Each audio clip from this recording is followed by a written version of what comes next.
Yo guys, welcome to the stream.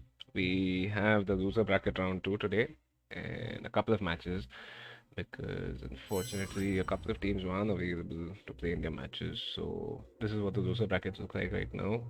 As we already know, Black Sails will not be playing in the tournament, so Shikari goes into round 3 of the loser bracket.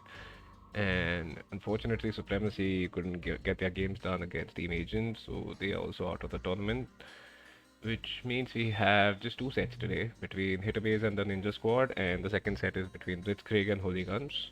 So the winners of those sets will go out to face Stackers X and Stackers Z. So a couple of tough matches ahead for these guys, even if they manage to even if they manage to win this set. And yeah, so I guess the first set is between Hitabase and the Ninja Squad. So Z. Uh, yeah, I mean, they had to split up their teams because each team could only have a specific number of players depending on how many points they had. Pretty complicated calculations, but so because of that, they had to play as two teams. So we have Stackers X and we have Stackers Z. The team setups or whatever have been posted in the Discord server. So if you want, you guys can just take a look at that. Anyway, what I'll do is we'll switch over to the Civ drafts. So let me first just announce this. So the Ninja Squad have picked Golden Pit and Hideout as their home maps, and Hitabase has picked Oasis and Nomad.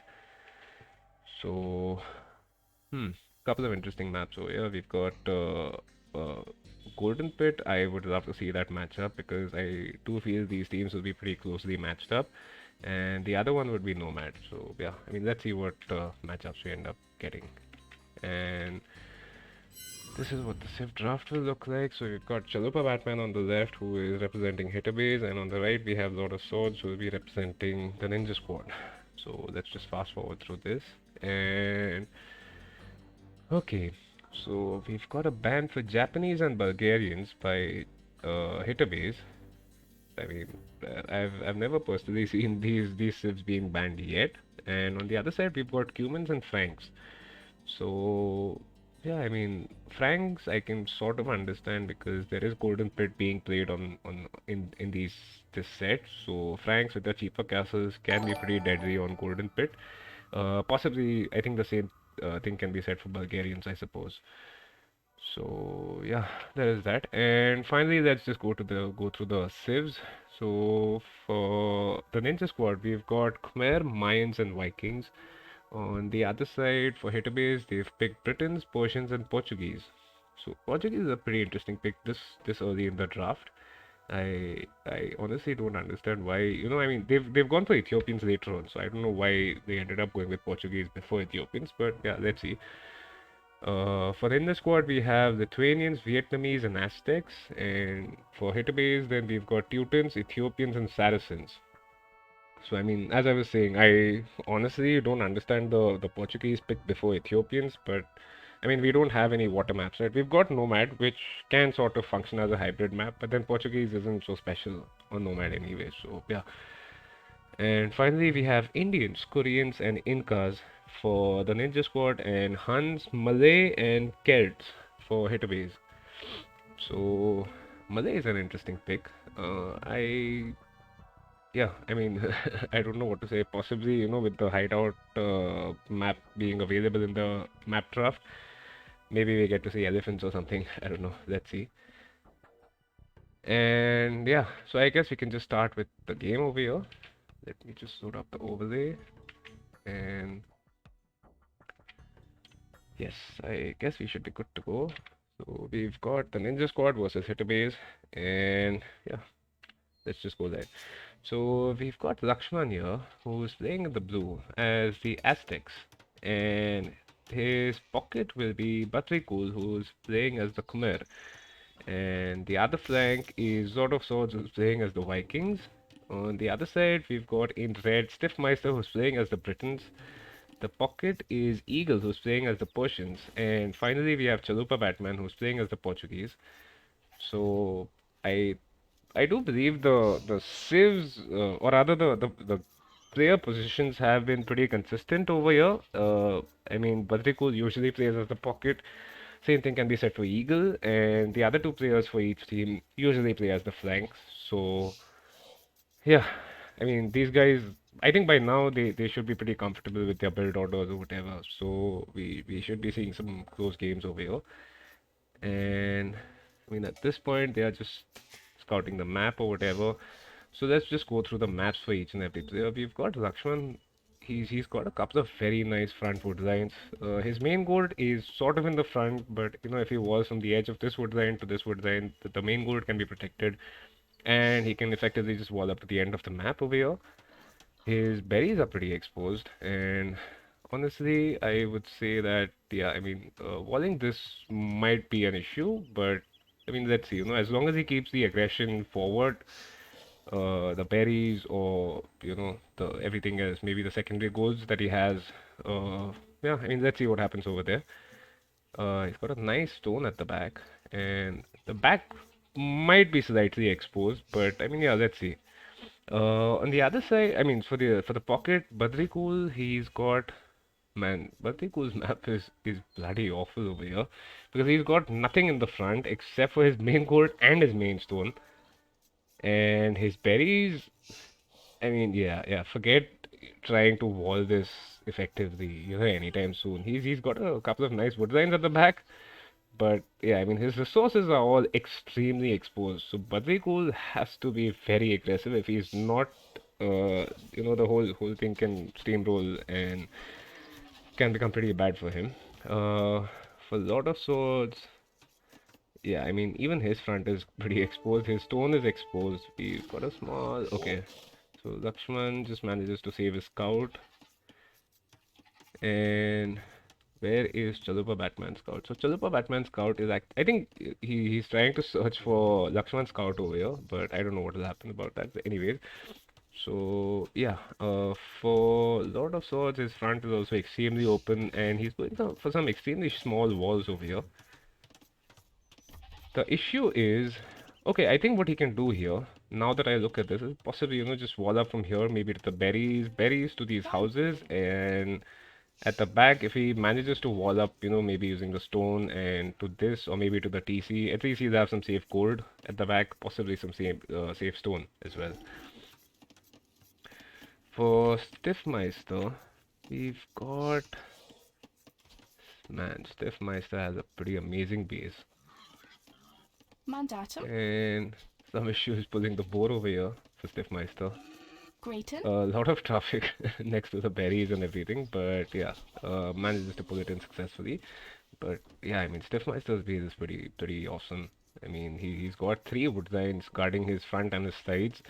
So yeah, nothing is coming in from there. And towards the back, I think he can just wall up to the gold, possibly. And okay, so Lakshman, meanwhile, is building a barracks, 6.5 minutes, so I assume he's going for a standard rush.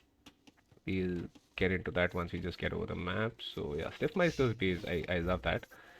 For the pocket, for Eagle, his base is... Oh man, so Lakshman's barracks have been denied because we've got a couple of scouts here from Eagle and Chalupa Batman just pushing these villagers away from the berries.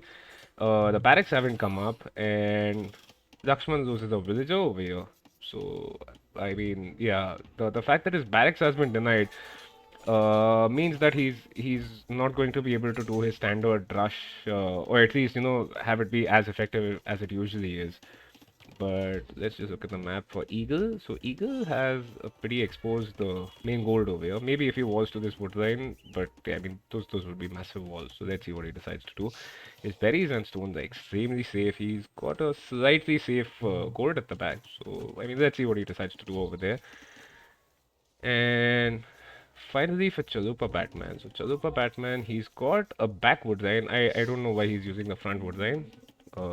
This can be easily pressured, especially you know due to the fact that I mean once the archers become crossbows or whatever, this wood line can be ranged easily. So there is that. And apart from that, I think he can just wall up to the edge of the map. On this, he's got wow. this guy has again got a pretty nice map over here, so he can just wall this to the edge of the map as well. Make some small walls over here, and he'll have access to the gold and the stones. So that should be pretty nice. Anyway, yeah, so I guess we can just get to looking at the game, and so I think pretty much everybody is just hit feudal age or about to hit feudal age. Lakshman's got his militia inside his barracks. These will now become man-at-arms, I suppose, because yeah, his there was no way he was getting a drush out quickly. So there is that. And okay, so we have Chalupa Batman scout going down. Might lose a villager as well. And Badri Cool, man, his scout is alive, so that's nice.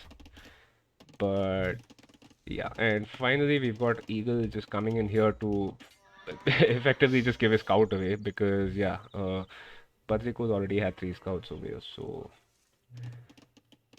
and we've got Stiffmeister already placing 2 archery ranges. Unfortunately, he's not actually building the archery ranges currently, and I personally feel he should have used more villagers on this, especially, considering the fact that he's got so many of these lumberjacks over here. But anyway, and now we've got Chalupa Batman who does have at least 1 archery range up. What about a second one? Not yet. Let me just look at the resources as well. So, okay, Chalupa Batman can build a second archery range. Stiffmeister has a bunch of wood, so these 2 ranges should come up. But man, I genuinely don't understand this. You need to put more villagers on this.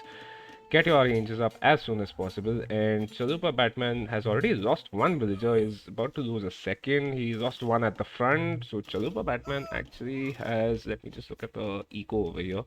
So yeah, there we go. Chalupa Batman has lost 4 villagers already, and Batekul has been responsible for all those deaths. So that's pretty nice. And yeah, so Lakshman actually, I think he has lost 2 of his militias, and even though he's about to reach feudal age in a minute or so, I don't expect him to do the man-at-arms upgrade now. I mean, it makes no sense to do it for a single militia, right? On the other side, Patrico's has been pretty effective, as I just said. I mean, 4 villagers killed. Yeah, he usually goes for man-at-arms plus some sort of an FC, or even if it's just a man-at-arms into some archer play. But I mean, in this game, yeah, definitely, it just makes sense to go for a Drush FC at this point. Let me just look at his resources.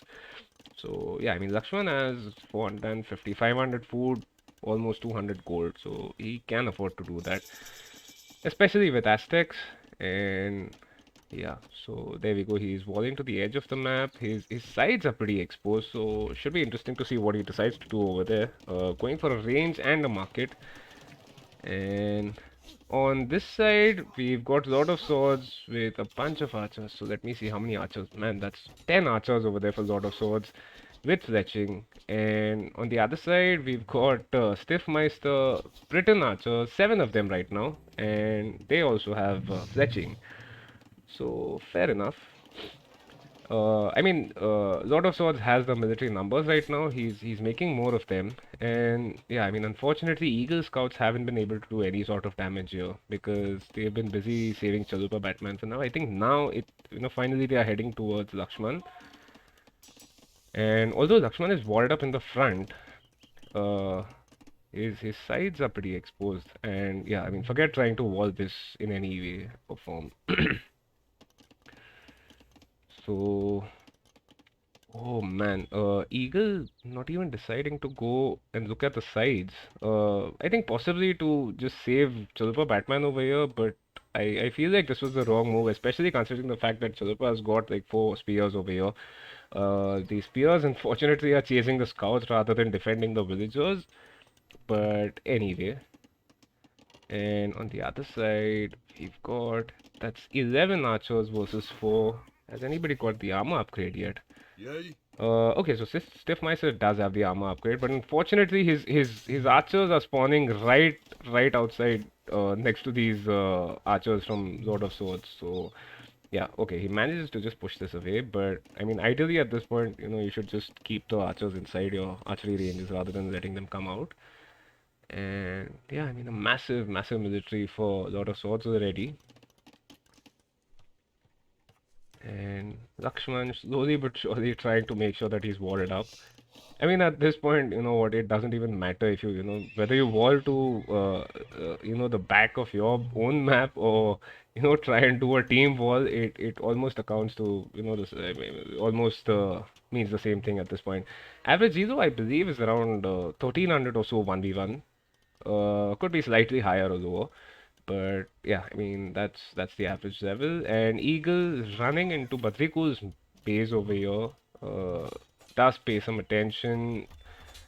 But yeah, owing to the fact that Badrikul is playing as the Khmer, so these houses come in extremely handy. But I mean, let's see if he loses a villager over here or not.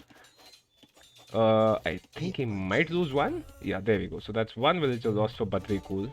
And yeah, I mean, apart from that, not a very successful raid over there.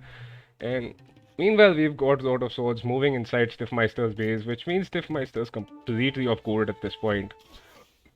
Honestly, man, if you're going for this sort of a wall where, your gold is completely exposed, you might as well just place a tower over here. Because, I mean, if you see right now, Stiffmeister is completely off gold. His other secondary gold is way over here, and he's going for this gold, which makes absolutely no sense. And the fact that, I mean, he's got this ball of archers, just use the stone, build a tower over here, maybe put 2 or 3 villagers on stone, so you get some stone by the time you hit Castle Age, and, at least you can drop 1 TC rather than the standard 2. But yeah, so anyway, we've got Badrikul about to hit Castle Age. We've got Lord of Swords also about to hit Castle Age in about a minute and a half. On the other side, Eagle is already in Castle Age. So yeah, I mean, he's got a couple of knights out. And yeah, I mean, I wonder what Eagle is planning on doing here, because he's got a scout over here. He's got some scouts just trying to run away. But I mean, at this point, Eagle, the fact that he knows that Badrikul is completely exposed, uh, rather than saving your teammates or whatever, the ideal move should be to, just go forward and try and do as much damage as possible on the pocket. And yeah, so fair enough. Let's see what upgrades he has. Okay, so at this point, it's just a +1 upgrade for Eagle on his armor. And he's getting husbandry for some reason. And meanwhile, we've already got Stiffmeister, who has clicked up to Castle Age. By the way, Stiffmeister, if you're watching, the fact that you know at this point that Lord of Swords is already in Castle Age, you should expect him to go for crossbows, so there is absolutely no reason why these archers should be here. And I think we are about to see a massacre if Stiffmeister is not careful. And okay, meanwhile on the other side, Badrikul also has his knights now, so we have 6 knights for Badrikul compared to 8 for Eagle. And yeah, man, this might just end up being a massive throw, because these archers should not have been here. He's losing a couple. And I mean, fair enough, the split micro or whatever will, save you a couple of archers, but they should not have been there in the first place. And now, not only that, but your pocket is losing his knights as well. So, yeah. Meanwhile, on the other side, we've got Lakshman, who's already inside Chalupa Batsman's base. So, I assume he's got him from here. The wood line is completely gone on this side. Smart thinking here, dropping a tower. And yeah, I think if Chalupa Batman is not careful, he can die pretty soon, because I mean, his front wood line is right in front of this cliff or this hill, and on the other side it's the same thing. And man, just look at this massive army here for Lord of Swords. He's got 36 crossbows compared to the 20 that Stiffmeister has, and at this point, wait, does Stiff... I want to actually check the upgrades, but at this point I'm more interested in the fight. So we've got these crossbows from Lord of Swords are fully upgraded. Stiffmeister does not have the second armor upgrade. But I mean, Britain archers, they get the extra range, so that is nice. And I mean, as I said here, Stiffmeister ends up losing all of his crossbows, and unfortunately, he's left with just one crossbow, which might be taken out by this lion over here. Or maybe the knight. Okay, fair enough. So the lion, unfortunately, does not get a kill. And on the other side, we've got Lakshman, who is... Yeah, GG lion. So Lakshman is moving inside. The tower will protect Chalupa Batman for some time. But I mean, yeah, just... This is pretty awful. So his wood lines are pretty shocking, by the way. And Lakshman just... With a, with a small misplay, if these crossbows go in over here, and like they can easily take out these archers. So that would be pretty much the GG for at least for Chalupa Batman on this side. On the other side, Lord of Swords is also inside Stiffmeister's base, and let me just check if he has University. Okay, so he does have a University. I assume he's got Ballistics as well. Yeah, so I believe he does. And sorry guys. Okay, yeah. So Lord of Swords does have ballistics, and unfortunately, Lakshman throwing away quite a lot of his crossbows to tower fire. So yeah, that's one more dead crossbow, and yeah, there we go. I think Chalupa Batman is pretty much dead at this point, and I mean, yeah, getting to Castle Age at 29 minutes. These knights with just a +1 upgrade at this point. Meanwhile, Badrikul, I assume, yeah. So there we go. Badrikul has these +2 knights, and exactly, GG guys. Uh, the funny thing is, you guys actually had some better maps on your side. I mean, for Hitabase, I mean. So Lakshman had his pretty awful map, and somehow okay, so he did not manage to wall in his base completely. And apart from that, I mean, the main thing here was that the Ninja Squad basically kept the aggression forward. So whether it was on Stiffmeister's side or it was on Chalupa Batman's side, these guys were never able to, move out with any sort of a sizable military and do any damage to their eco. So yeah, there is that. And let me just go ahead and look at the stats now. So yeah, a lot of swords with the MVP and this massive military of crossbows. Lakshman actually had pretty similar numbers by the end of the game, I guess. But yeah, apart from that, it's just look at this military over here. So a lot of swords with 36 crossbows, and he had Stiffmeister on his side. Stiffmeister playing as the Britons who get the faster working ranges still could not outproduce Lord of Swords. So I mean, yeah, that's pretty bad. And on the other side, Chalupa Batman versus Lakshman. So again, that's a 19 to 32 matchup. Which I mean, yeah, there's no way this can come out in the favor of Chalupa Batman, especially considering the fact that Lakshman was in Castle Age and had his crossbows, and Chalupa Batman, I mean, he just got to Castle Age and resigned. So yeah. Economy wise, we've got Eagle with the most amount of food collected. Badrikul close second, but yeah, apart from that, most of the eco stars have been shared by the Ninja Squad guys. And yeah, I mean, here's the difference here. So Stiffmeister and Chalupa Batman getting to Castle Age at 24 minutes and 28 minutes respectively. And on the other side, we've got Lakshman with an 18-minute Castle Age and Lord of Swords with a 22-minute Castle Age. So Lakshman actually casted his game previously in the previous set or whatever, and I was like screaming, man, why the hell are you still not in Castle Age? So yeah, I mean, thanks for doing that. 18-minute Castle Age with archers and everything is pretty nice. So yeah, and again, looking at the villager number, so Eagle, actually, I believe he just spent more of his food on villagers rather than on knights. And I mean, but even otherwise, yeah, his flanks were pretty much dead. So nothing can be said about that anyway. And which means we get to game 2, which is on Oasis. And yeah.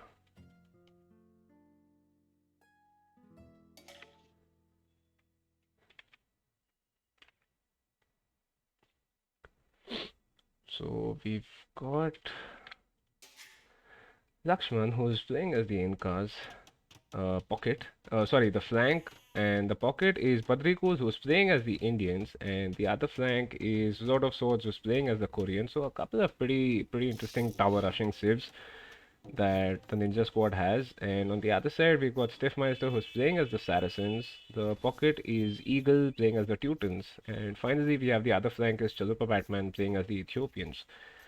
So, I mean, between Ethiopians and Incas, I would actually pick the Incas because, I mean, although Ethiopians get the better archers or the crossbows or whatever, overall, I think the Incas have a better uh, tech tree available. So there is that. What's up with the TCs? I have this mod which removes the roof that sort of hides the sheep or goats, and sometimes you end up slaughtering multiple under your TC. So I use that to just get some better visibility under the town center. And so I mean, interestingly, nobody has a bad put line, so that's nice. I mean, Chalupa Batman has spawned pretty close to the edge of the map, so his villagers will have to walk quite a bit to get to the woodline. But I mean, nothing like the bugged woodline that we saw in one of the sets previously. And surprisingly, he's going for the small bunch of trees rather than making his villagers walk to the central forest or whatever. And yeah, I mean, at this point, just some early scouting being done. So let's look at the idle TC time. So Hitabay is, I mean, pretty good on their side. They've got just a second each of idle TC time. And on the other side, we've got Lakshman, 7 seconds of idle time, and Lord of Swords at 3 seconds. So, I mean, pretty standard. But yeah, I mean, Hitabay is doing this pretty well, at least the early game. And Batrikul using his TC to weaken the boar. Apart from that, so nobody has lost any villagers to boars or whatever yet, and that's pretty nice to see.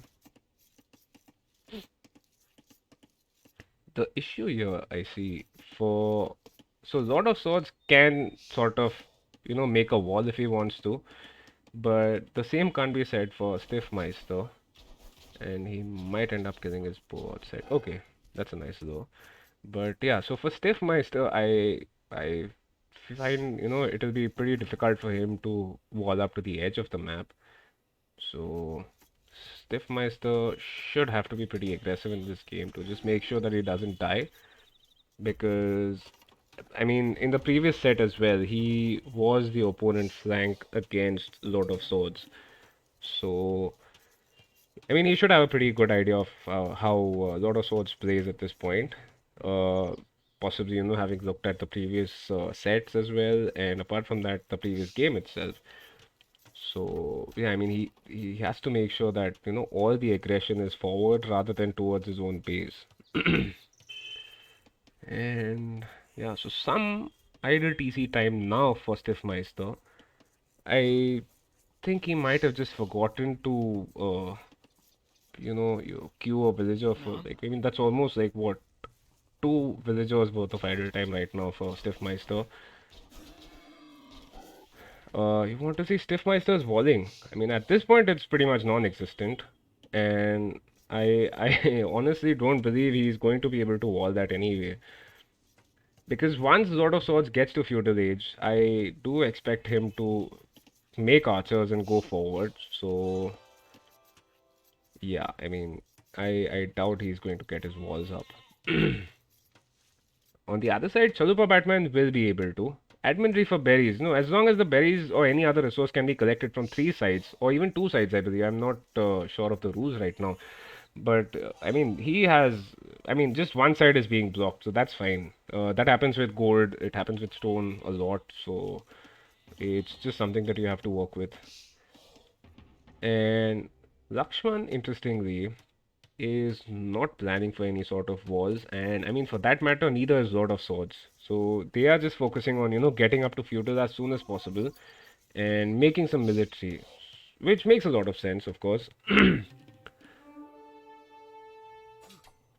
And we have a scout fight over here. Chalupa Batman smartly just pulling a scout back, but yeah, I mean, at this point, we can see that Chalupa Batman is not able to finish his walls. And I believe Lakshman already has a militia out. Yeah, he's got a couple out. So he has to make sure that these scouts that are there are alive, and same thing with these militia. These militia should be going forward, man. And Sword of Swords going for a barracks as well. And yeah, so on this side we've got Lord of Swords who has clicked up. Lakshman is just queuing his loom, so I assume he's going for feudal after that. And for Hitabase, we've got all three players who've clicked up. But yeah, I mean, Chalupa Batman is going to have a massive issue here trying to, finish these walls up. And honestly, at this point, if Badrikul gets to feudal, all he needs to do is, just leave one scout over here. Or, I mean, effectively the one that he already has, which I can't find at this point. But yeah, I mean, just leave a scout here. So, just make sure that, these walls never get finished. And I mean, considering the fact that his gold is right here in the front, let me just see if Lakshman has spotted this. Because if he has, playing as the Incas, it is so easy to, just drop a tower over here and make sure that, Chalupa cannot get any sort of gold, at least from this side. He has some gold over here, but it's a pretty shitty location for the gold mining camp or whatever. But let's see. Yeah, so we've seen a lot of stone walling in this tournament, right? Stiffmeister, let's see if he gets any sort of walls up. Because I believe, yeah, so Lord of Swords already has a couple of ranges up. He's being housed at this point. So, is anybody building houses? Oh man, yeah. It's a pretty big misplay here by Lord of Swords. I mean, the fact that he got housed, he should have had at least a couple of archers out by now, which would have been able to go forward and possibly like make sure that Stiffmeister does not even get to place foundations for his walls, leave alone actually completing them. And oh man, so Lakshman has managed to get inside Chalupa's wood line, and I think Chalupa does not have any access to gold at this point. So let me just check his resources, and we've got Chalupa Batman with just 63 wood, and yeah, so we do see the first tower coming here by Lakshman. Unfortunately, Chalupa Batman has been walled by now, but I mean, yeah, this archery range again is in a pretty awful spot. Because if he does not make sure of setting the gather point properly, a lot of archers will spawn here and won't be able to go anywhere. So that's a pretty big mistake by him. I mean, possibly due to the pressure that he's facing from Lakshman, but this. I mean, at this level, this shouldn't happen. Placing an archery range here. If nothing else, man, just place it here in front of your gold.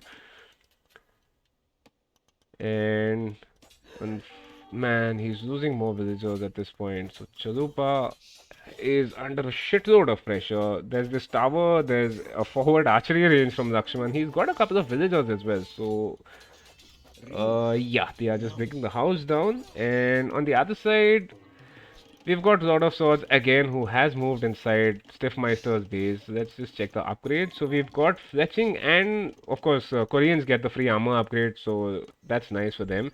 And on the other side, Stiffmeister now having to make some skirms just to push these archers away. But I mean, these archers, like I just said, they get the free armor upgrade. So the skirm, a single skirm, of course, won't be able to do much. And he's just deciding to trickle in these skirms at that point, at this point.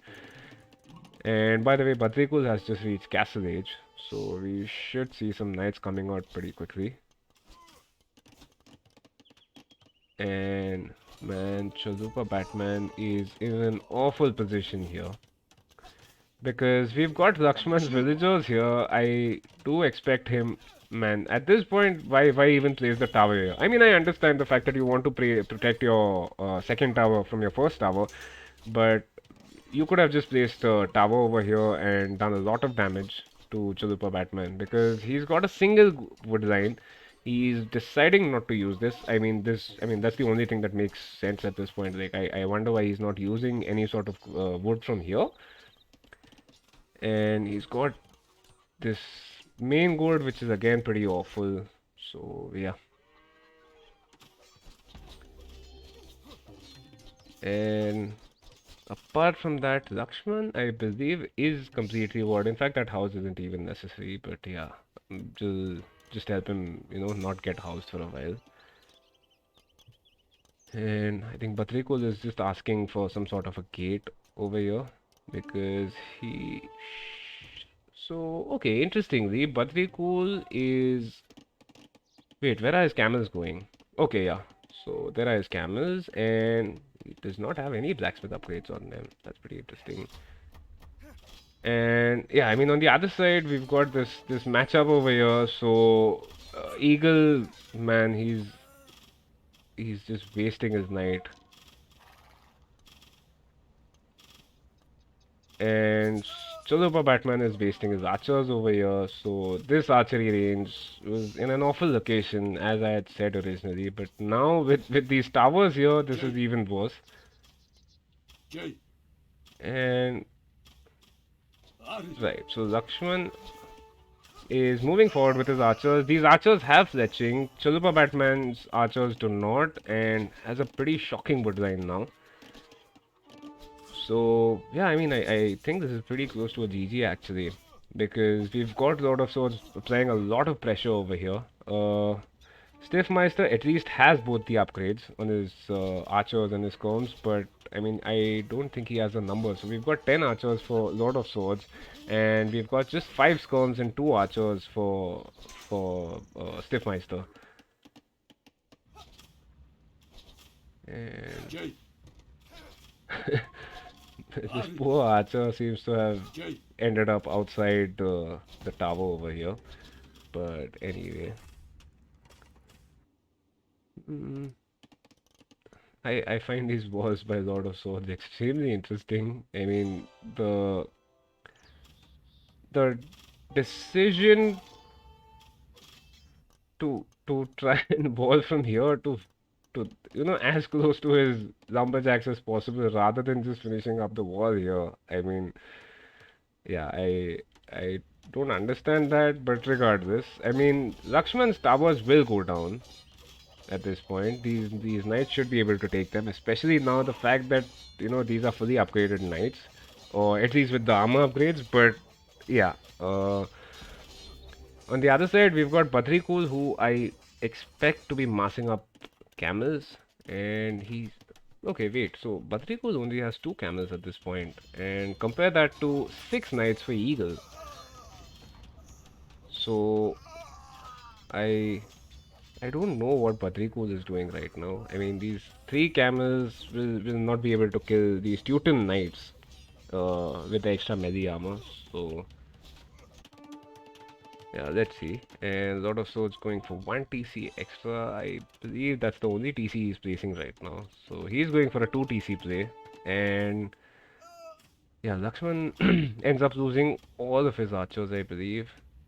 So, he's got, yeah, no archers at this point. And has he gone for any extra TCs? So, okay, Lakshman is deciding to play with the 1 TC right now. And yeah, I mean, these towers will go down for sure. And so this, I mean, this is weird. If Lakshman's watching, uh, yeah, I mean, using this archery range to queue up your crossbow upgrade is not a very smart move, man. Because I mean, these knights might have been able to deny the crossbow upgrade from coming in. But I mean, yeah, it comes in, so no harm done. But yeah, exactly. So it could have been pretty bad for you. And wait, how many archery ranges are you on right now?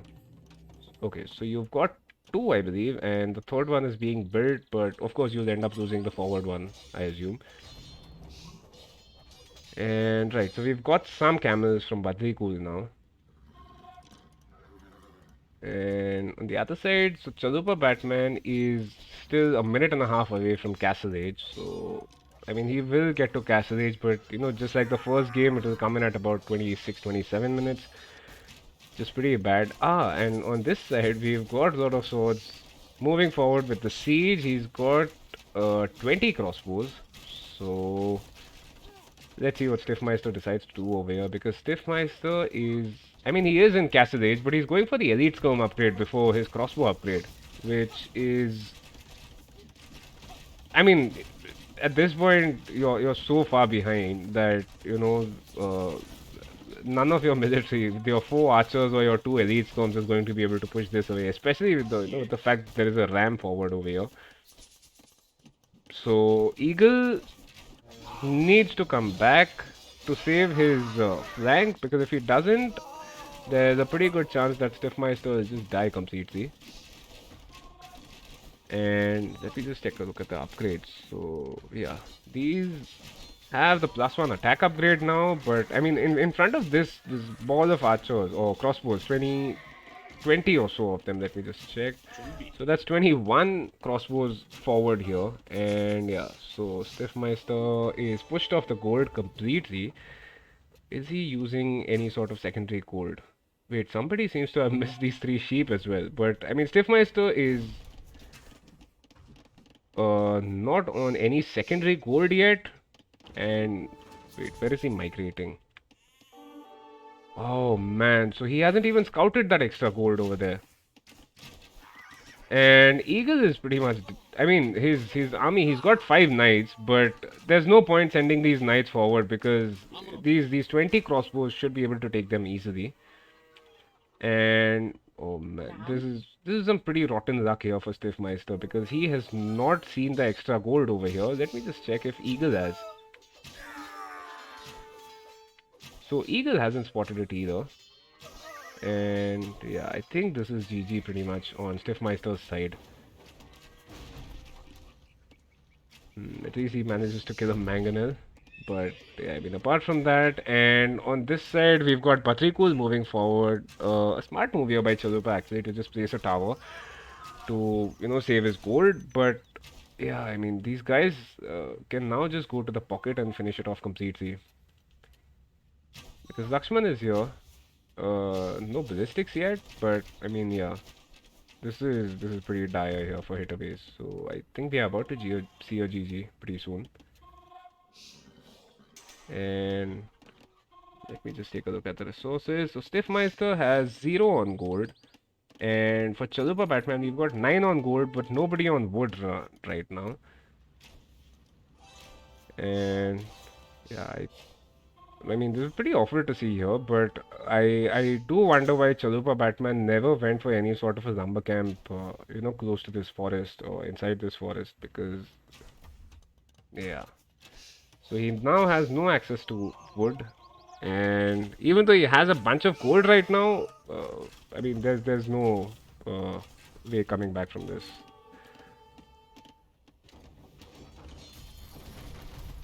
And Stiffmeister even making some light cab over here. But yeah, I mean, apart from that, I think this is pretty close to a GG now. And especially, I mean, considering the fact that we've got Lakshman who's just pumping in those crossbows now. And Batrikul has 19 camels at this point, and yeah, I think Eagle is also about to lose his entire military. So these 17 knights, or 19 knights rather, will go down, of course, to these camels, plus the fact that we've got a lot of swords with his crossbows here. And man, Batrikul even gets to click up to Imperial Age. So yeah, let's see if the game lasts, or if they just decide to call the GG. Because, yeah, I mean, Stiffmeister is just completely dead at this point. We've got both the flanks with just 31 villagers each, and on the other side for Ninja Squad, we've got 120 plus villagers for Badrikul, and both the flanks are, I mean, just about to hit 80 villagers. And yeah, I mean, and Lakshman even sending a villager to just make sure that the mangonel does not go down, which means the tower, of course, will now, go down. And yeah, this looks pretty much the end right now. And Eagle Eagle actually has 4 town centers, man. I want to look at how many town centers Badrikul. So Badrikul is on 5 TCs, right? Which, I mean, it explains the fact that he's at 134 villagers right now. And even Eagle getting to or crossing 100 villagers. But, I mean, yeah, on this side, man, that lumber camp should have come in right at the start of the game. Sending these guys over here now makes absolutely no sense. I mean, considering the fact that your base is completely wiped out, or at least the front of it, and yeah, I mean, no amount of migration or whatever of these villagers is going to save you. And we've got a lot of swords clicking up to Imperial as well. And I think once these guys see that two of the Ninja Squad players are in Imperial, I mean, there's no point playing any further, I personally believe. And some resources being slung here towards Patrikul. I don't know if that was towards or from, but yeah, I mean, fair enough. We'll see at the end of the game. Oh man.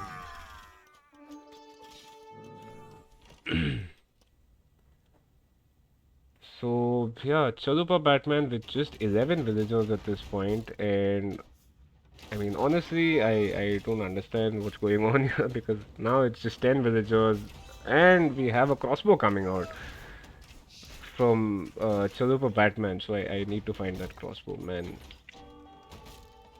Okay, so that crossbow goes down as well.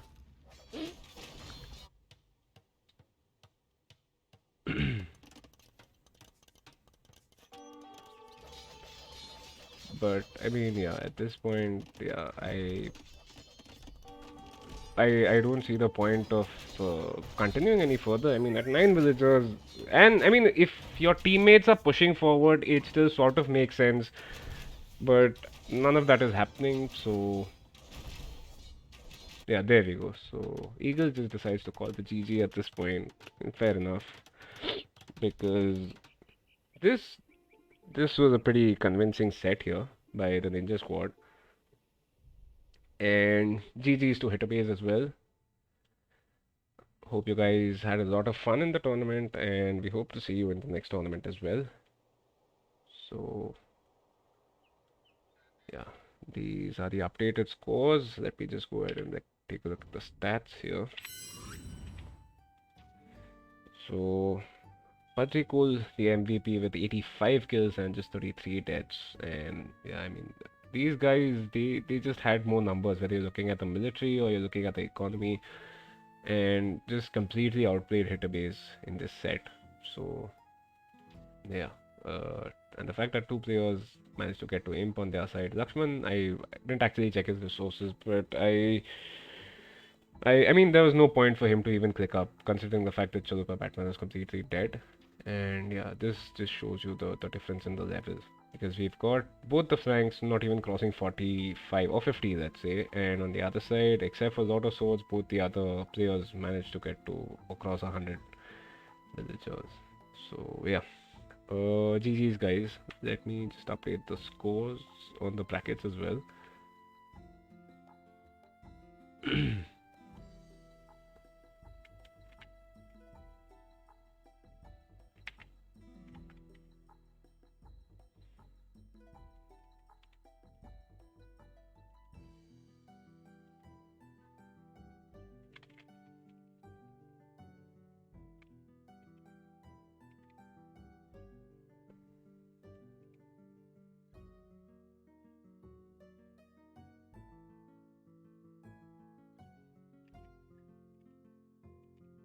And this is what the bracket looks like right now.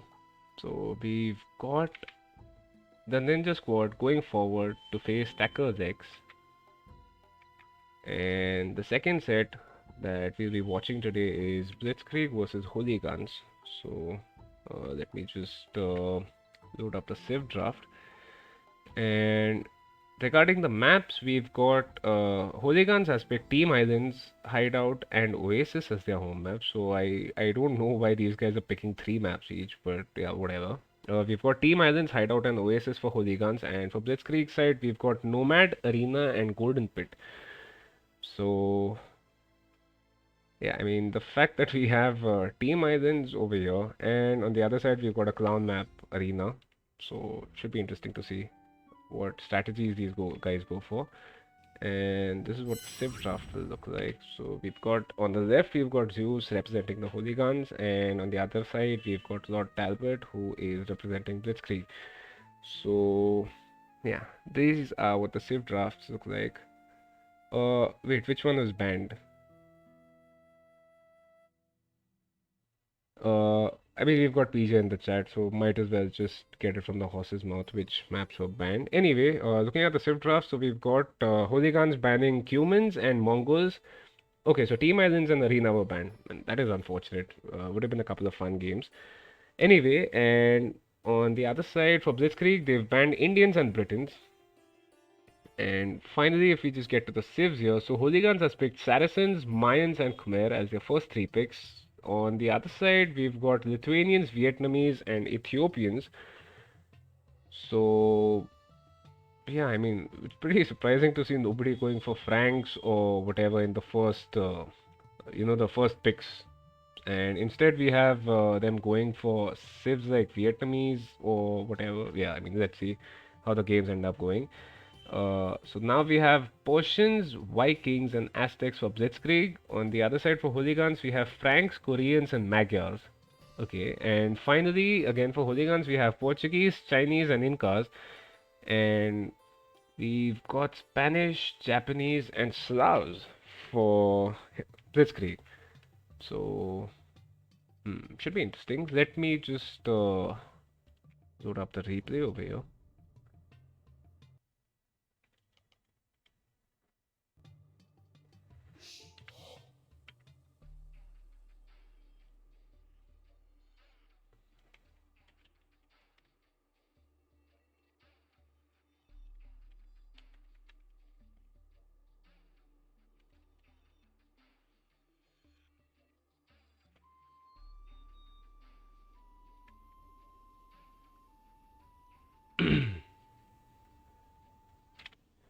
Yeah, so we have game one over here, and let's go. So we've got Zeus playing as the Mayans.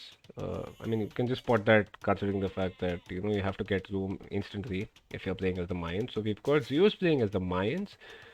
We've got the Pocket who is Pala playing as the Magyars, and the other flank is PJ playing as the Incas. And on the other side, we've got Chaos playing for Blitzkrieg as the Aztecs. The Pocket is Andrabi playing as the Persians. And finally, we have 18 Rules playing as the Ethiopians.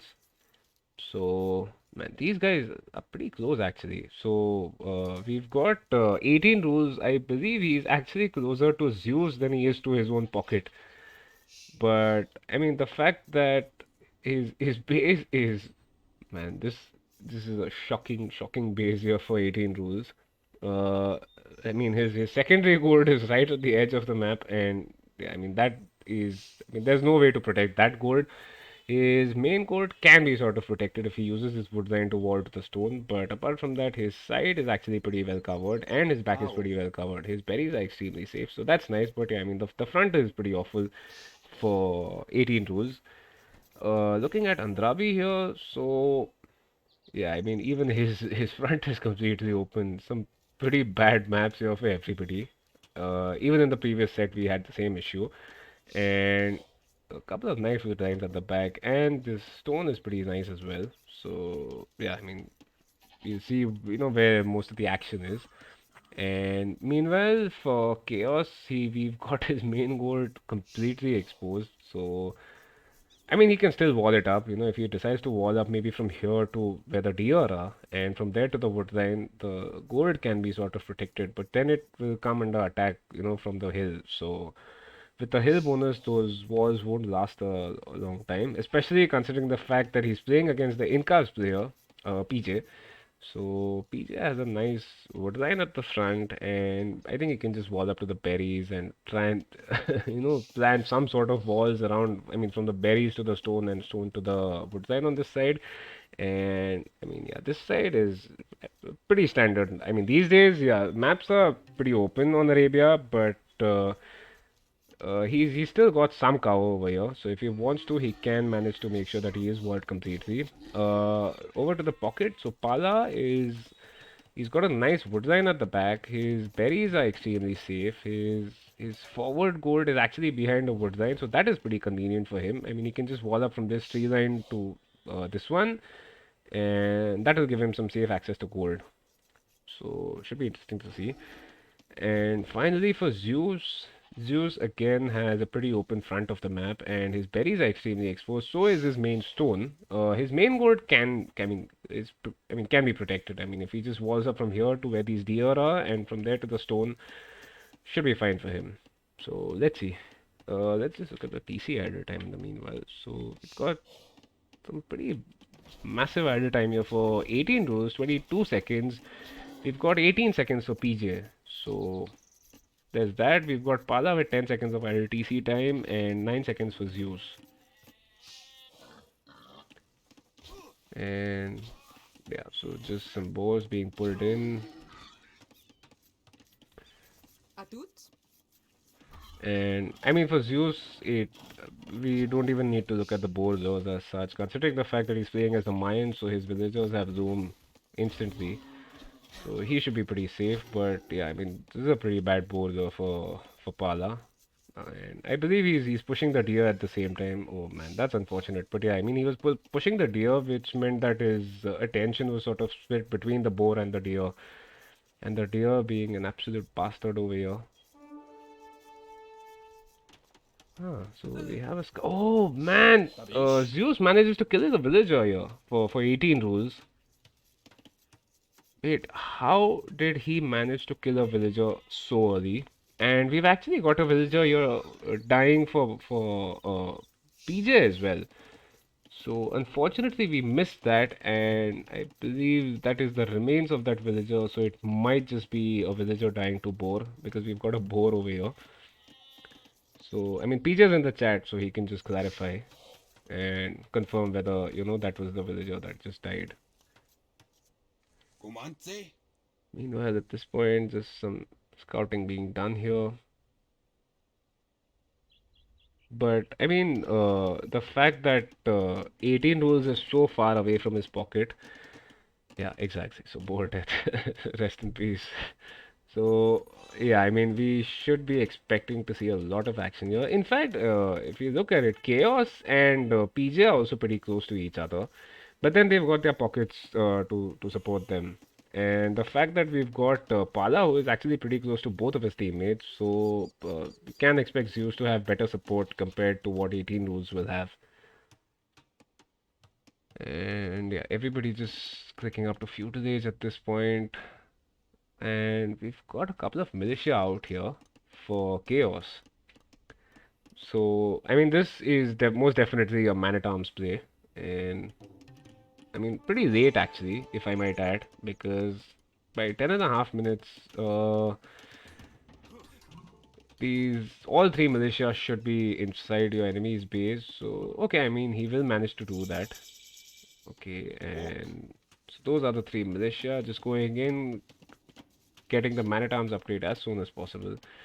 So that's nice, and let's see how PJ manages to save these villagers, if he will or not. I mean, PJ's also got a militia over here, but I mean, it's just one, and that militia will of course go down to these three man-at-arms as they are now. So some quick walling here, but yeah, PJ is in a pretty dire spot. Assuming Chaos doesn't just run his man-at-arms into TC fire and lose one or most of them. But man, Garrison. So Chaos loses one man-at-arms. I think he loses one more. Some nice micro over there, but yeah, I mean, both these man-at-arms are again pretty weak. So, I mean, successfully managing to stop the forward militia that were supposed to come towards his base is, I mean, nice itself. But yeah, apart from that, not a lot of damage being done by these man-at-arms. Although he has managed to push PJ off the back wood line that he has, but then he's got a forward wood line as well, and he's already got both of his archery ranges about to be finished. So that's nice. And finally on this side, 18 rules also up with both of his archery ranges. So let me just look at the resources now. And we have some scouts here for Pala, which are... Wait, where are these scouts? Okay, so we've got a couple here. There's one more following them. And on the other side, we've got Andrabi also heading towards the front. But I mean, let me just see what sort of scouting these... Man, these guys haven't scouted anything. Or especially Andrabi hasn't scouted anything. So he still does not know where his opponent pocket is. And meanwhile, he's already got the scouts from Pala in his base and managing to kill one scout and a villager. And both these lumberjacks will also go down, I believe. Or at least one of them. Yeah, so there we go. That's one villager down. And I mean, considering the fact that Palya is playing as the Magyars, right? So they get the extra attack. It should be pretty bad here for Andrabi. And okay, so some quick walling going on here. And fair enough. I mean, Andrabi has these spears here, but these four scouts should easily be able to take care of the spears that are here.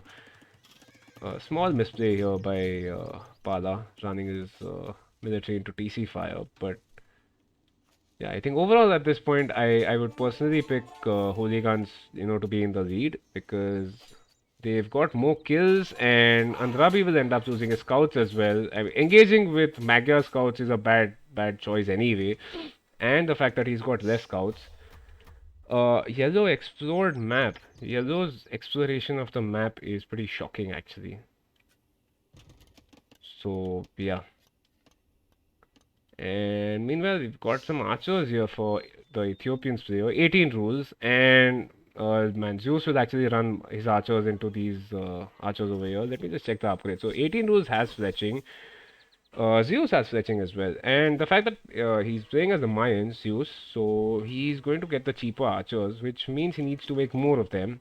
And I mean, at this point, we've got 18 rules with 12 archers, and compare that to the 7 that the Mayans player has. Wait, what?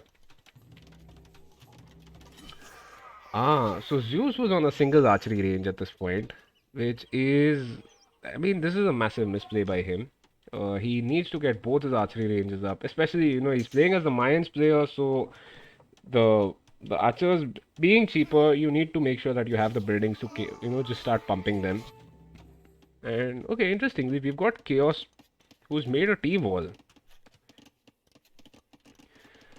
So, I mean, this assumes the fact that these guys actually managed to wall up completely, which Andrabi hasn't done because,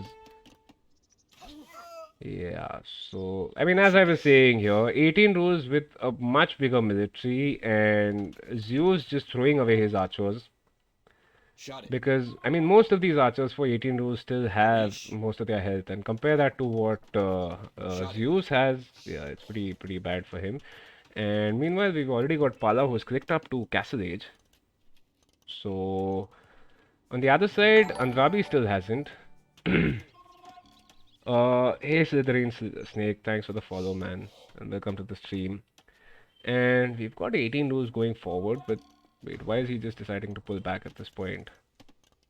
I mean, there's a small window over here where he can do some damage before Pala gets to Castle Age. So, I mean, he needs to push his advantage, especially considering the fact that he managed to push Zeus's army away and killed quite a lot of it. So the villager and the military numbers are actually pretty close. We've got hooligans with 109 villagers and 103 for Blitzkrieg, and the military numbers are pretty close as well. But I mean, if you look at the eco side, we've got Pala who's just about to hit Castle Age, and uh, for these guys, PJ, I don't believe he has clicked up yet. Yeah, so he hasn't clicked up, but PJ is doing some damage over here on Chaos's side, but I mean overall Chaos here has some military, right? So he can manage to push this away, especially considering the fact that he's got archers and skirmishers with both the upgrades. So yeah, Pala meanwhile has no military at this point. Yeah, so there we go. He's just queued a couple of knights, or made a couple of knights rather. And Magyar's, of course, getting the free attack upgrade. So these are already +2 attack upgrade knights. And he's already queued up the second armor upgrade. So these knights should be able to wreck in a couple of minutes. And yeah, I mean, at this point, 18 rules needs to just, pull his archers back. Make sure he gets to Castle Age if he can. Wait, let me just take a look at his resources. So he's actually not got a lot of gold at this point. And right, these knights coming forward, these are +2 knights now. And okay, we have Zeus moving forward as well. Wait, what? So, okay, there we go. So I was wondering why Zeus had queued up Botkin before crossbow, but I mean, both the upgrades should come in pretty soon now, in about 15 seconds or so. And 18 was smartly just pulling his archers back, but unfortunately he's going to get pretty hard here. Get hit pretty hard because his wood line should be raided. And yeah, I mean, these guys can do a lot of damage here. So 18 was smartly just, thinking of making some walls behind his forward buildings. But and there is some overchop here as well. So I do wonder why Pala is not doing any sort of scouting behind the back of 18 Rose's base, because they know about these wood lines here. And at this point, if nothing else, man, just right click inside your enemy's base, and if there is any hole, those knights should be able to find it. But I mean, I guess breaking the walls is faster, right? So and Andravi coming in with a 25-minute scouts rush. Unfortunately, those scouts won't be able to do a lot, especially considering the fact that Pala's got a couple of knights inside PJ's base to save him. And okay, so we have Chaos already going for some Eagle Scouts. I assume, yeah, so we've got Eagle Warriors now with Squires again. But yeah, I mean, PJ just needs to hold back for a minute or two until he gets to Castle Age. A couple of minutes over there. And after that, just get the attack upgrades before moving out. Because Andrabi is in Castle Age as well, right? So we've got these camels from Andrabi. Unfortunately, the camels will not be doing a lot against these number of crossbows here. And wait, what? He has ballistics as well, I believe. Yep. So Zeus has ballistics, which means that the camels will not be able to do a lot. And unfortunately, 18 rules is getting hit pretty hard here. I mean, he's off his gold. He has some access to gold over here, but I mean, you can just look at how inefficient this is. And yeah, so there's practically no wood income at this point for 18 rules. And 18 rules has 19 crossbows, and compare that to the 30 that Zeus has. I mean, of course, these are 25 over here, so these guys should be able to take these crossbows easily. Especially considering the fact that he's got ballistics here. So, yeah, I think this is looking pretty dire here for Blitzkrieg. And on the other side, we've got PJ who's moving in as well. So even though we've got Chaos in Castle Age, his economy is getting hit pretty hard here. And man, Chaos is on 3 TCs at this point, right? So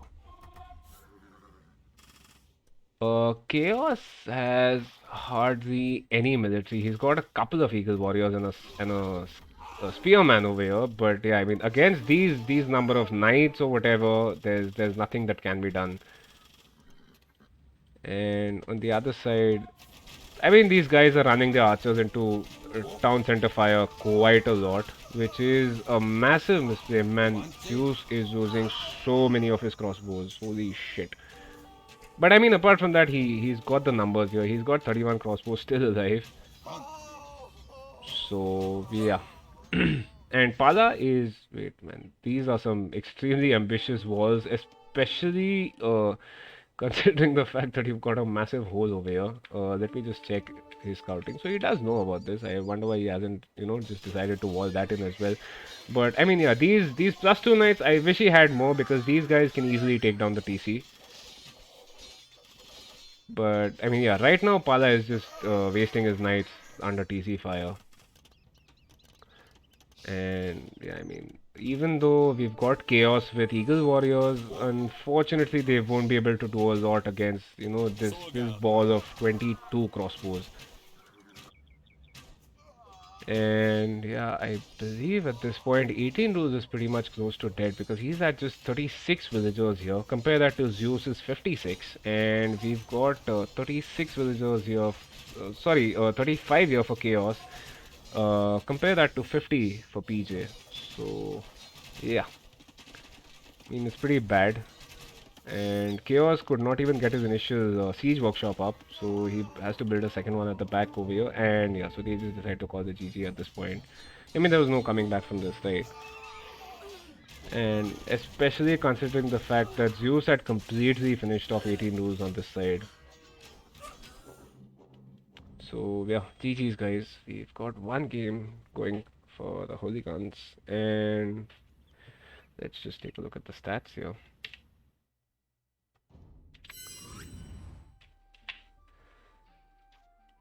So Zeus with the highest number of kills, and Andrabi unfortunately not being able to do a lot here. Compare that to Pala, so yeah, there's just this massive difference in what they were able to do.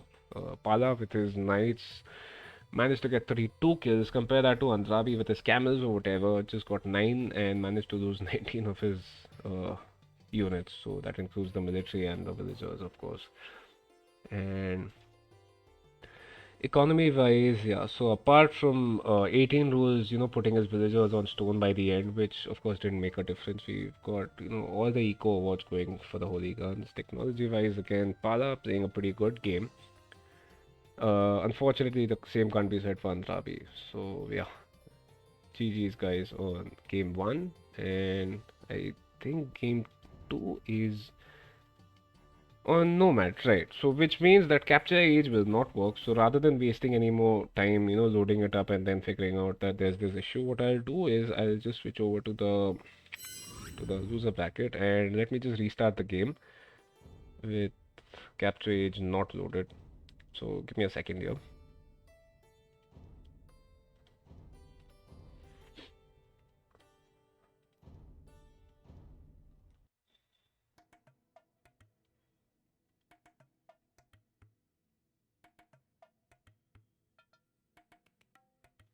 Or what I can do in the meanwhile is just mark the civs and show you guys the civ draft in the meanwhile. So we've got Mayans completely done. We've got Magyars, and finally we've got Incas on this side, and on the other side we've got Ethiopians, Persians, and Aztecs being done. And yeah, so the game is starting now. It should be about 20-30 seconds before you can go live with game 2 of the second set.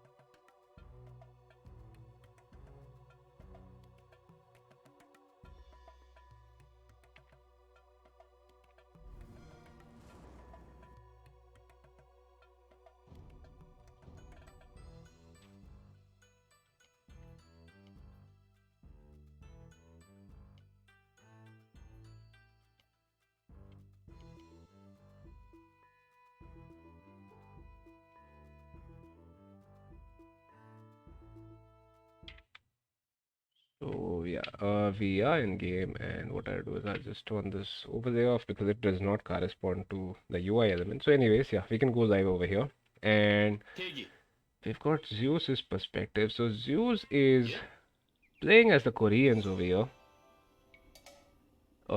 We've got Pala who is playing as the Franks, and finally we have PJ who's playing as the Portuguese. So yeah, Zeus is deciding to place his TC here, and we've got Andrabi just passing.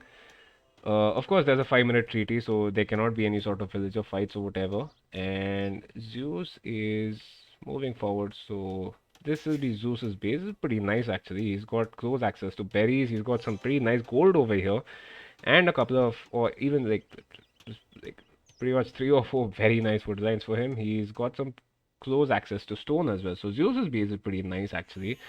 For 18 rules, who's playing as the Japanese, he's got some nice access to wood and gold. So this is 18 rules, and unfortunately, at this point, we just have to, try and look around the minimap to find the players. So we've got Chaos, who's playing as the Vietnamese.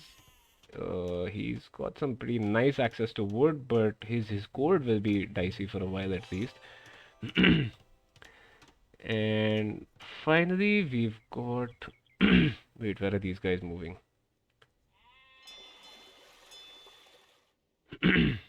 So yeah, I mean, the start will be a massive pain in the ass. So we've got Andrabi who's placing his TC here, a pretty nice location for him as well. And right, so who's left now? PJ is over here, and he's got some nice access to stone and wood for him. No gold, unfortunately, man. He's got a shitload of stone around his base. Unfortunately, no gold. And right, so who's left now? So we've got a dock over here. It's a pretty nice chilled out dock position. And Pala is placing his TC here. So yeah, I think that covers pretty much everything. And the treaty is just about to end. Unfortunately, I don't think any of the players are like close by, so we won't see any real aggression in feudal age, with towers or whatever. And I think we'll have to wait until the Castle Age to see any sort of military aggression from any of these guys. So yeah, let me just switch the perspective here. So oh, that was close. So okay, Zeus manages to kill his teeth. I don't know why the boar wasn't going towards the TC, but anyway. And looking at the villager numbers here, actually, so we've got PJ at 8, we've got Chaos at 8, and we've got Zeus at 8. And apart from that, we've got 4 villagers for Pala and 5 each for Andrabi and 18 rules. So these guys actually took quite a lot of time in placing their town centers, I assume. Which explains the delay in or rather the lack of villagers that they are seeing. But yeah, I mean, apart from that, let's just take a look at the scouting here for everybody. So Chaos unfortunately does not know a lot about his own map, and okay, fair enough. He's got a dock here, but I think what is unfortunate for him is that he hasn't been able to find any sheep, which are, usually used for scouting at this stage. You get your food income from whether it is your boar or your fishing ships or whatever, and you use the sheep for scouting. And yeah, so he's finally doing that now. But yeah, I mean, his scouting has been pretty bad. This is PJ. So PJ is playing as the Portuguese, and the Portuguese, of course, get the shared exploration right from the start. So these guys have some pretty good scouting here, and Pala as well. So, I mean, on this side, the fact that they are playing as the Portuguese, so not a lot to be said over there. And for 18 rules, again, man, not a lot of scouting being done by these guys. I think it's just unfortunate that they haven't been able to find any sheep here. So, yeah, and he's got his dog over here. So, yeah, fair enough. I don't think we'll see any sort of aggression in the Dark Age. And yeah. So, okay, we've got Chaos over here. We've got Andrabi just to the left of him. And finally, we've got 18 rules, who is... Sorry, this is 18 rules. This is Chaos here in the red. And finally, Andrabi is here. So, Andrabi is actually pretty far from these guys. And Andrabi's got Zeus pretty close to him. And Zeus and Pala are actually extremely close by. So that's convenient for these guys. And PJ, again, being the odd man out on his team, is pretty far from them. So, I mean, these guys, 18 rules and Chaos can actually finish off PJ if they want to. Let me just see if these guys have actually scouted this or not. So, this is from 18 rules' perspective. He has not. And let me just check if Chaos has. Okay, so Chaos does know about this mill being made here by PJ. And okay, so he does know about the town center as well. And of course, it makes sense because he's playing as the Vietnamese, so he does know the enemy TC location. So yeah, fair enough.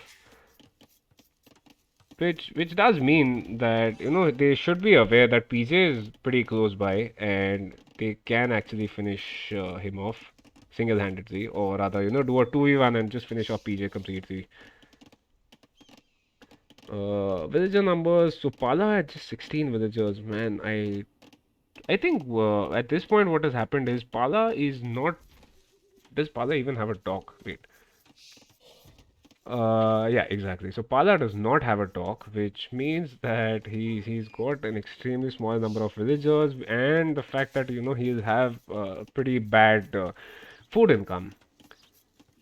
I mean, this mill is doing a lot of work for the berry villagers as well for the ibex or the wild hunt villagers. But yeah, at this point, I wonder why he's not placing a dock. And Zeus is walling himself away from Pala, which is pretty funny to see here. But yeah, I honestly don't know why there's no dock being made here for for Pala, I mean. And okay, so we have Zeus who's already clicked up to feudal age, and so has Chaos and 18 rules. So PJ might end up having some issues here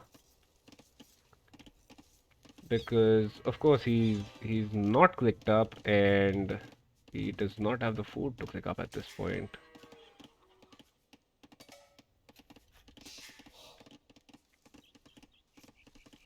And right, so Pada is going for some pretty ambitious walls here. Maybe they are going for some sort of team walling, I don't know.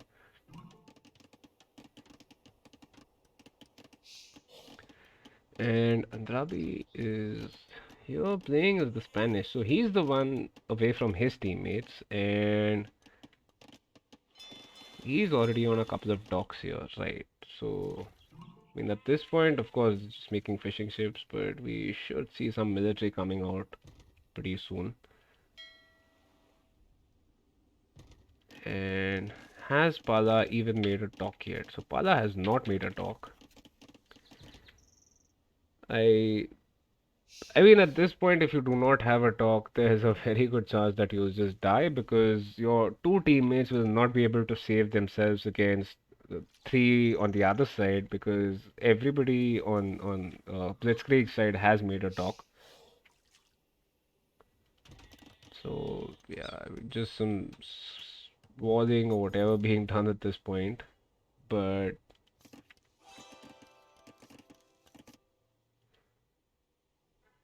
right, so Zeus seems to have spotted these fishing ships, and yeah, so we have the fire galleys already moving forward.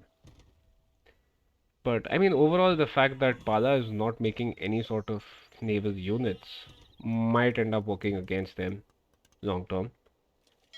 And yeah, so this fishing ship is effectively just being used to scout the map at this point or the water. And yeah, 18 rules also with a lot of fishing ships actually. Although what's surprising is that he's using his fire galleys in a defensive position rather than, sending forward to attack anything because, wait, let me just check his scouting here. Ah, so these guys, man, these guys have some pretty shocking scouting. And yeah, so 18 rules has no idea that Zeus's docks are actually quite close by and he can send his fire galleys forward. And meanwhile, yeah, I think we have Zeus just about to hit these fishing ships for chaos here.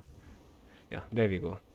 So Zeus already going forward with the attack, and by the way, we've got Chaos who has already clicked up to Castle Age.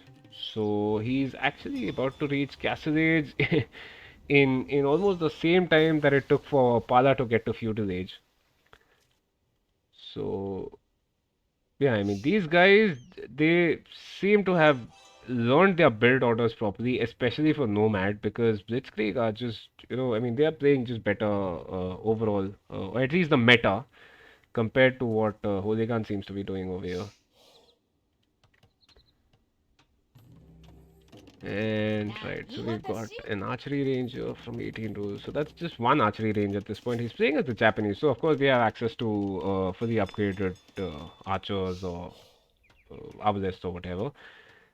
And yeah, I mean at this point I expect PJ to be in a big pickle in about a minute or two because we've already got I mean, PJ did send his scouts forward, but yeah, I mean, Chaos, the fact that he's already in Castle Age now, and he's dropping a castle over here, and of course the castle will go up because he has quick forwarded those villagers in. Of course, I mean there is a hole here, but yeah, he's just about to wall that up. So yeah, and PJ will run his scouts into some TC fire.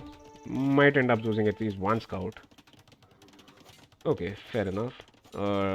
Manages to save the scout, but yeah, I mean, PJ is about to be hit pretty hard here because both 18 rules and chaos are quite close to him, as I had said originally. And yeah, so we've got 18 rules already making archers from two ranges. And let me just check the upgrades on these. No upgrades yet, but I assume they should be coming in at some point.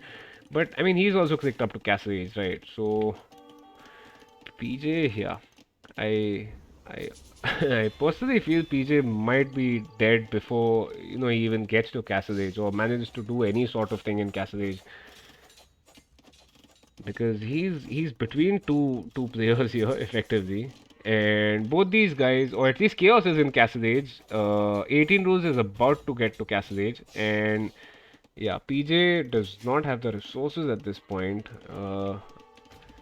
He has a stables. Okay, so he has two stables, but no other building again to click up. So he'll have to spend some time doing that as well.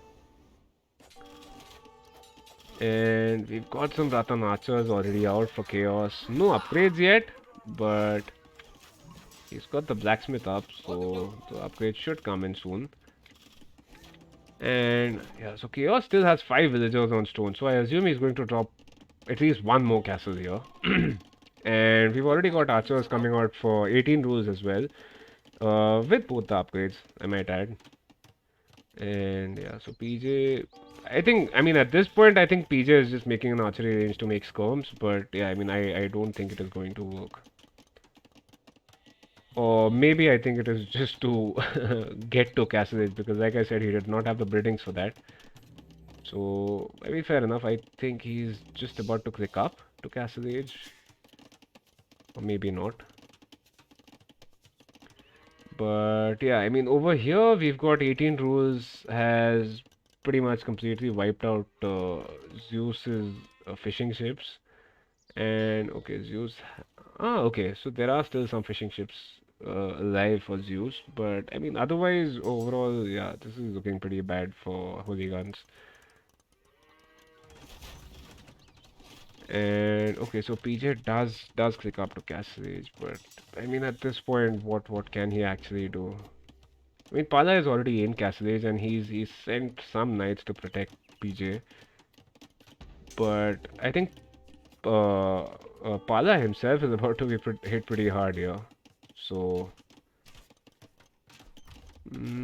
okay, fair enough. I believe he might be able to get this TC up, but and okay, so 18 rows can see the TC being dropped over here, which yeah, I mean, of course the TC will go up now, but overall I just feel that these Ratan archers plus these archers from 18 rules means that Pala is about to die pretty soon.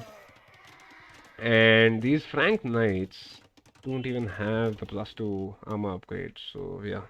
Okay, and for some reason the game is extremely laggy. Hmm. So yeah, there might have been some lag over here. Yeah, exactly. And yeah, I mean Chaos. These guys are Ratan archers, so they can take some arrow fire, especially from these towers. And I mean you can just see here, none of these archers, losing a bunch of HP or whatever. Although Chaos does not have the upgrades yet, neither of the blacksmith upgrades yet. But yeah, so Zeus. Okay, so fair enough. Zeus has managed to, keep some of his naval economy or military or whatever. But I mean, overall at this point, yeah, these guys are about to just completely steamroll Holy Guns. And okay, we've got some pinking going here. Man, 18 Rules has a pretty shocking base over here that he's built with his archery range and his blacksmith. I mean, once you get these upgrades, I think, you know what, just get some extra wood, delete these buildings, and make some new ones. And okay, so we've got PJ already placing a castle here, but I mean, to what end? At this point, his couple of towers, they cannot do much against those Ratan archers. And wow, that is a pretty ballsy castle here from Chaos, which I believe PJ should be able to see coming up. But yeah, I mean those towers will not be able to do anything. And PJ with his castle over here, I mean fair enough, it protects him from any sort of aggression from here. But then he, like I said, he has managed to spawn between two opponents, so there's not a lot that he can actually do here. And Pala, even with all his Frank Scout or rather Frank Knights or whatever, is not going to be able to save PJ.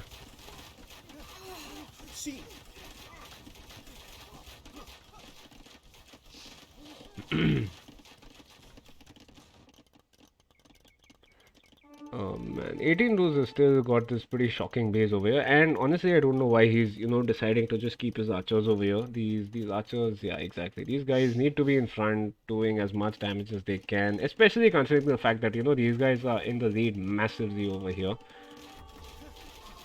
So yeah, there's a castle coming up for Chaos.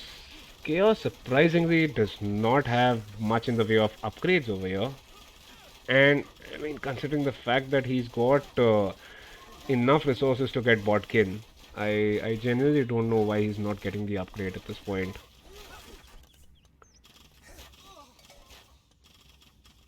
And okay, so Andrabi has been pretty chilled out until now, but he's getting a bunch of researches done. Bosaw, we've got I think husbandry, we've got forging and everything. So yeah, I think he's about to start pumping knights, I assume, because yeah, there we go. So we've got a couple of stables for him. And no castle yet, and I don't believe he's collecting stone either. So yeah, and oh okay, so 18 lose manages to save his crossbows, but I mean at this point there's not a lot that PJ can do apart from moving, which he is doing. Fair enough. And Zeus is placing a sort of a defensive castle, but unfortunately, I personally feel this is in a bad location. I wish his tower, or rather his castle, was here. So at least this town center with all that gold would be protected, and possibly even the lumberjacks as well. Because as of this point, this castle does not protect against anything. Like you can have military just camping over here, which won't be ranged by the castle, of course. And on the other side, these lumberjacks here, they are completely out in the open.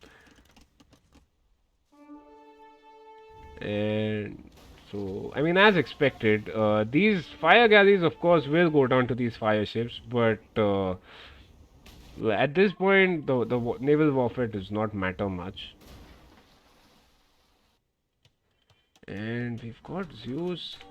Oh man, Andrabi will actually be able to deny this town center here for Zeus, and Zeus does not have any villagers close by. So yeah, I mean that's looking pretty bad for these guys. And yeah, so as expected, PJ's original base is going to be wiped out pretty much. The castle at least ensures that he'll have some access to stone. But yeah, I mean this is a pretty awful castle here. And PJ, yeah, just smartly deciding to move his TC towards the back. But then the issue here is that he's actually just going towards Andrabi, who is right behind him. So yeah, I mean this TC as expected will not go up, and Zeus is so Zeus is actually heading towards 18 rows, but then 18 rows reacting pretty quickly, just moving his villagers away. So his eco, at least on this side, will not be harmed, and we've already got 18 rows crossbows over here. So yeah, I mean Zeus might be able to do some damage in the short term, especially to these gold villagers over here. But man, not if he runs his villagers into TC fire. And yeah, so 18 is just going back, and I mean these crossbows will die at this point because they are taking TC fire, they are taking crossbow fire at this point, and yeah, it's looking pretty bad for Zeus as well. And not only that, he's also losing his crossbows to castle fire. And yeah, so I mean, as we can see here, 18 was already in Imperial Age, and he's stepping down this Frank Castle, so that goes down. And yeah, I mean, I do expect the game to go on for a little while, but yeah, I mean, this game is pretty much decided at this point. So even though we have Zeus doing some damage to 18 rolls of eco, overall, yeah, yeah, Drancer, it doesn't work with Nomad for some reason. So I'm having to just turn it off whenever Nomad shows up in the sets. So yeah, these guys, I mean, Zeus and Pala both have sort of sent a bunch of migrant villagers to build a new TC on the side. But I mean, yeah, overall we've got 18 rules already in Imperial Age, and he's trapping down these castles and everything. So yeah, I mean this should be a GG. I feel.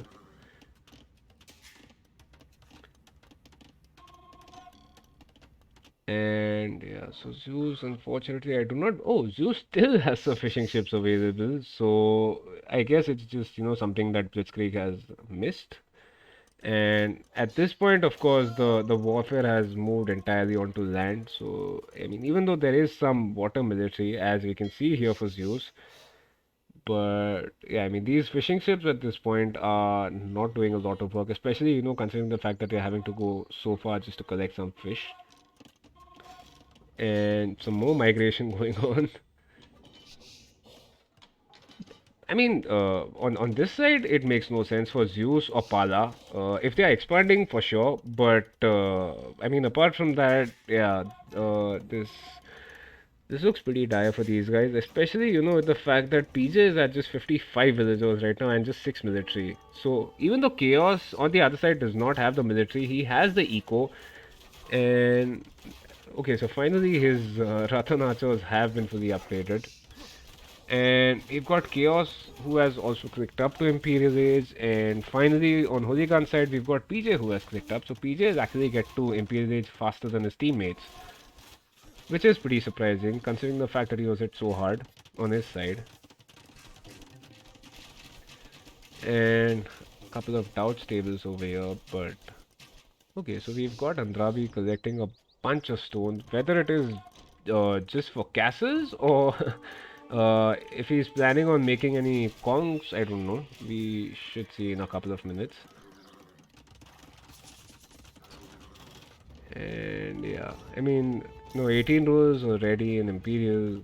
These you can do as much as you want to this castle, man. At this point, the castle, of course, will go down. Whether you run out of stone or not is irrelevant. I mean, you've got these two traps away. I think he might be making more. Okay, so he isn't. But yeah. I mean, at this point, it just makes sense to, cut your losses, move somewhere else, maybe drop a couple of castles over there and, try and reboom if you can.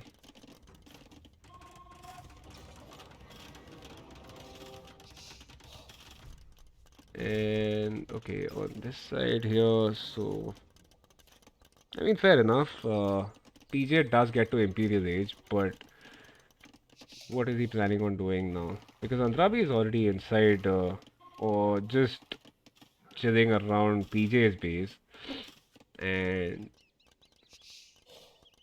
Right, so where exactly is he going? Oh, okay, he's taking down these crossbows for Zeus. From Zeus, rather. And let me just check their resources. So Zeus, man, look at his queue. This guy is... I don't think he wants to even click up to Imperial Age. Because he's got just 11 on food. And even though he has a bunch of gold, I think he's just focused on making more military rather than clicking up. So Zeus, I don't believe he's going to get to Imperial Age.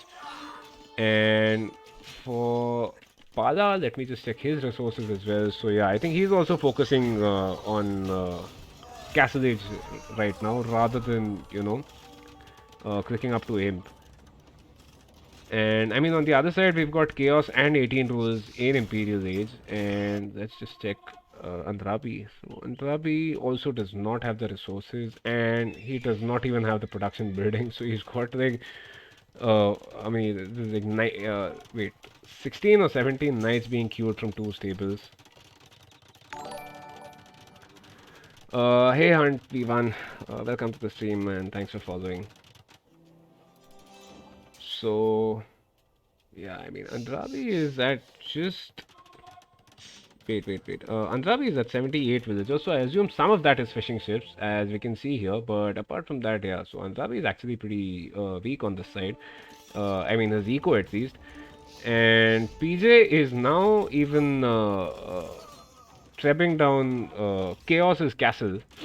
But then Chaos does have the military to push forward if he wants to. I mean, compared to what PJ has on this side and Chaos's, oh sorry, Zeus's Castle Age military over here, crossbows. Yeah, I mean these Ratan archers should be able to take them out easily. And right, so fair enough over here. Pala, unfortunately, not being able to do a lot with his knights. So I mean, even if these castles stay up, or if he manages to drop a few more castles, like overall, yeah, there's not a lot that he can actually do. And okay, so it's just a pause, and we've got castles going down in both directions. Chaos might end up losing his castle here. Okay, so fair enough. Chaos actually manages to save his castle, and yeah, I mean at this point, Andrabi with his fully upgraded knights, Spanish knights with bloodlines as well, so that's nice. And right, so I don't think Andrabi is planning on clicking up to Imperial anytime soon. Same can be said. Okay, so Pala has queued Imperial Age, fair enough. And what about Zeus? Okay, so Zeus has not clicked up to Imperial, and, and he's even stonewalling over here. But I mean, yeah, the fact that your enemies have trebs out means that at this point there's not a lot that can be done. And I think 18 rules is just going towards some greener pastures, possibly to take the gold over here inside Chaos's base. But yeah, I mean, at this point, PJ has just 4 military. We've got Pala with 23 knights, I assume, and we've got 45 crossbows, or a mix of crossbows and some fire ships for Zeus. And Zeus actually playing pretty smartly over here, using the choke point, and yeah, so fair enough. Andrabi is just deleting the walls, which means that these crossbows will go down as well to these Spanish knights. Man, the fact that this tower is still up, I'm pretty surprised by that. But yeah, I mean, on this side, Pala is about to die completely. Because these castles are going down, owing to the fact that I can see 2 trebs, or is that 3 trebs? Yeah, so that's 3 trebs out for 18 rules. And I mean, these castles over time, yeah, they might, stay up for a minute or two, but they will go down. On this side, Chaos has pretty much wiped out PJ completely. So PJ with just 21 villagers, and I think we should expect to see the GG being called here pretty soon. And wait, let me just check if PJ even has a town center at this point. Okay, so PJ does have one town center, but it is completely inactive. And man, this massive ball of elite Ratan archers. I mean, these guys can, of course, take TC5 if they want. And wait. Oh man, so Zeus might end up. And okay, so Zeus, I think, will just end up losing his Imperial TC. And I think with that we will have the GG called because, yeah, Zeus is not getting the Imperial Age, man. And surprisingly, Andrabi has also clicked up to Imperial Age. So, yeah, I mean, after what we just saw, I wasn't expecting him to pick up, but yeah, there we go. Man, I don't know why Zeus is not just ungarrisoning these mangoners, and I mean, those those three mangoners can actually finish off these Ratan archers. And considering the fact that they were in a choke point, it's just something that he missed. I think might have been looking elsewhere. But yeah, so Zeus has a castle here, and PJ has a TC here. PJ's TC will also go down, and so will the castle at this point. Ah, okay, and we have Zeus who has managed to click up again.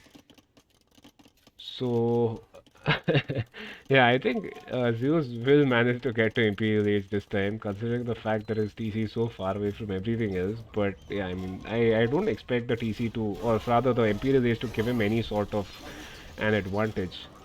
And yeah, PJ, I believe, is about to be wiped out completely. The guy is at just 20 villagers, 17 now, dying every second, ongoing. And so that's, I think, 8 villagers over here for him. And yeah, so overall, I, I mean, I guess so Andrabi has just managed to get to Imperial Age, and he's queued up Cavalier and he's queued up the armor upgrade. Spanish, of course, have access to Paladins, so we might even see Paladins in this game.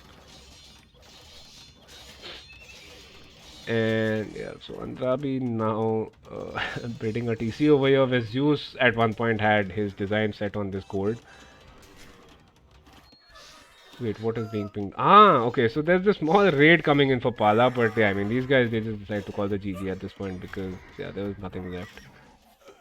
PJ, I mean, the fact that he managed to get to Imperial Age before his teammates and he managed to not die, even though he spawned between two of the opponent teammates, is pretty nice. But yeah, I mean, overall, I think the fact that Hooligans did not really have any sort of a plan for water except for Zeus with his fire ships was, yeah. I think it sort of made the difference in the early game, and after that, there was no coming back once Chaos got to Castle Age and started pressuring PJ. So GG's guys, we've got an equalizer here, so that's a 1-1 for Holy Guns and Blitzkrieg, and we will see a game 3 over here. So yeah, at this point, what I'll do, game 3 is on hideout, right? So what I'll do is I'll just restart the game. You guys can just take a look at the user package in the meanwhile, or the save draft. And meanwhile, I'll just restart the game so we can get capture age back.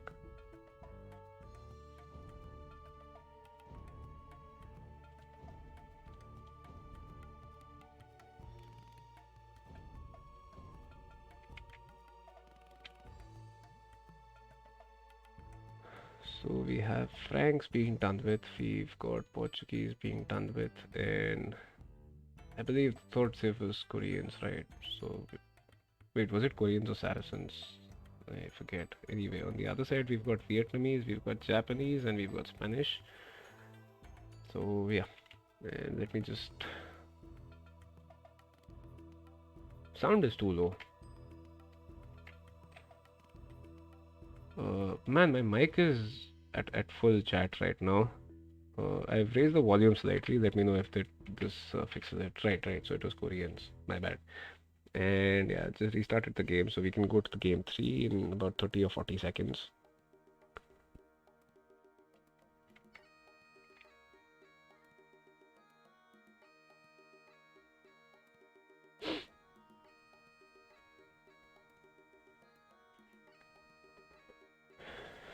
And meanwhile, if you're looking at the loser brackets, I do believe we already had the Logisticas versus the Shikari game done as well. Or that's set from loser bracket round 3. So I think possibly what we can do is tomorrow we can have a look at that. And on the winner bracket side, I believe I've seen the Sultans versus Team Arquebus recordings being posted as well. So yeah, I think tomorrow should be a pretty fun, interesting day.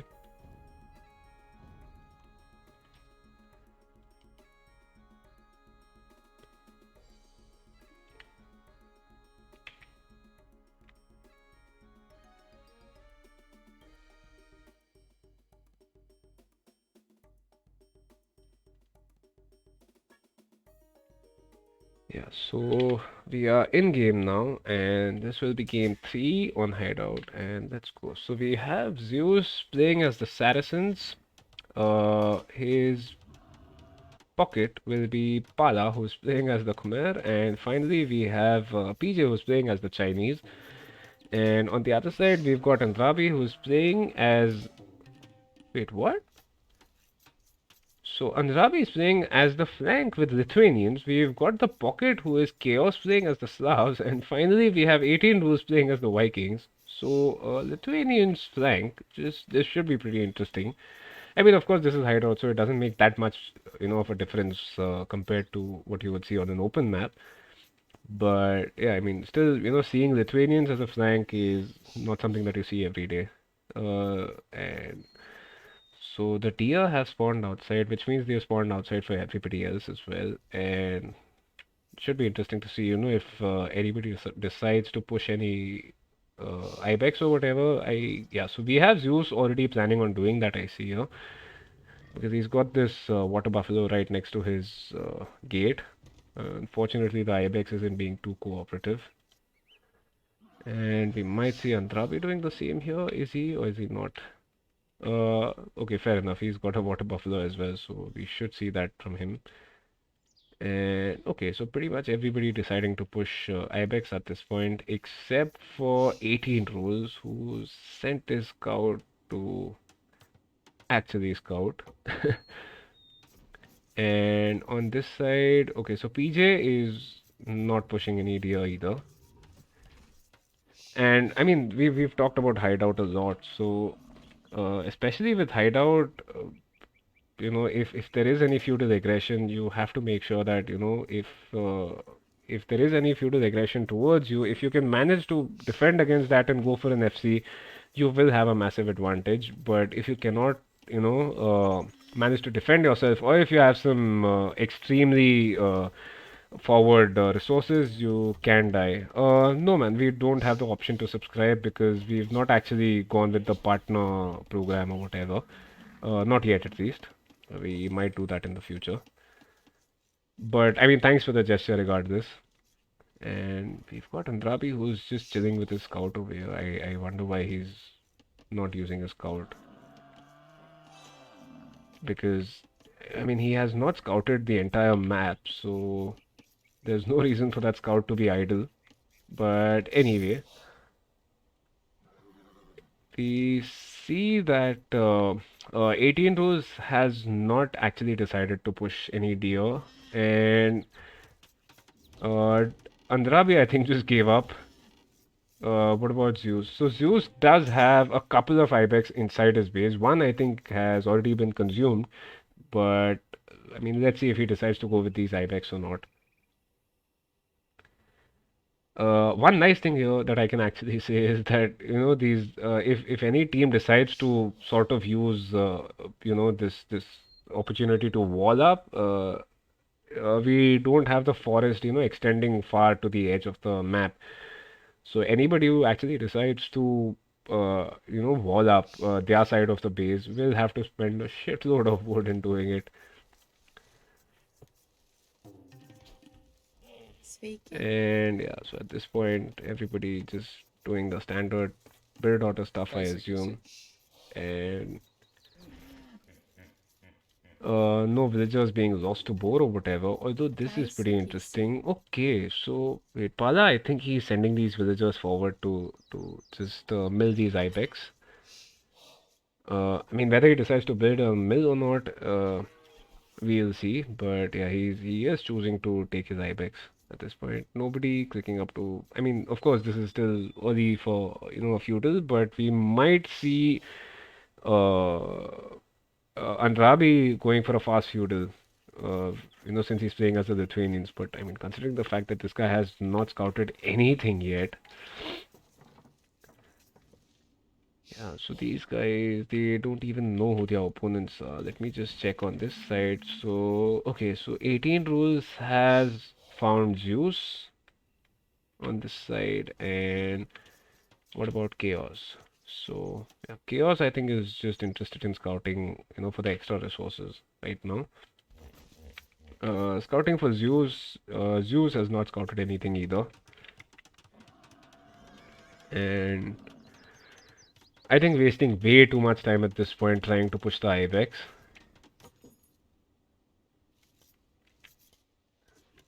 I mean, fair play to him. He managed to take one more Ibex from outside, but yeah, at this point, your scout should be forward, trying to get as much information about the map as possible. Let's just take a look at Pala scouting. So Pala has scouted his extra resources, but these guys do not even know who their opponents are at this point. And Hooligan, or rather PJ, has scouted the Lithuanians player, Andrabi, but beyond that, yeah, not much.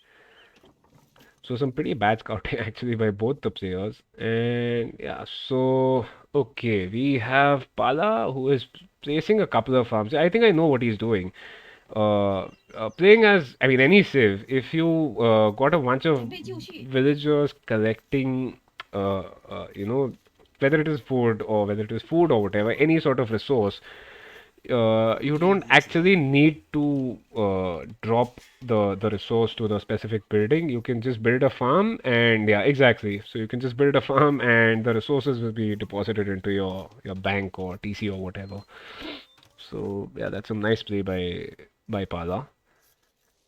And especially, I mean, the fact that he's playing as the Khmer, so these farms, I mean, they don't matter, right? The distance from the mill or whatever is irrelevant if you're playing as the Khmer anyway. So that's something pretty nice for him. Andrabi, meanwhile, is already going with an archery range, so we will see some feudal aggression. Let me just check, what their scouting is like. Okay, so Andrabi is going for a wall. But what about these guys? So, okay, nobody on this side is planning on walling, but Andrabi is deciding to go for a wall. And I mean, here's the thing. So he's going for he's going for a scum rather than an archer, which is, I mean, it's pretty funny. Going forward with scums, or possibly he might just have made a couple to, make sure that if PJ comes forward with any sort of archers or whatever, which he does seem to be planning to, those Gorms should be able to defend him, at least until he gets to Castle Age. Because we've got Chaos who is just about to click up to Castle Age, by the way. And yeah, so apart from Chaos, I don't think anybody's going for any sort of fast castle. And Pala is also going for a stable at this point. And I mean, as you can just see here in the resources section, so Pala definitely does not have the food to click up. And yeah, so these spears and these skirmishers, especially since he's playing as a Lithuanian, so yeah, skirmishers and the spears move faster compared to the regular units. So some pretty nice play here by Andrabi, and I think he will manage to get these walls up completely. So yeah, fair enough. But I mean, how much wood has he wasted in doing this?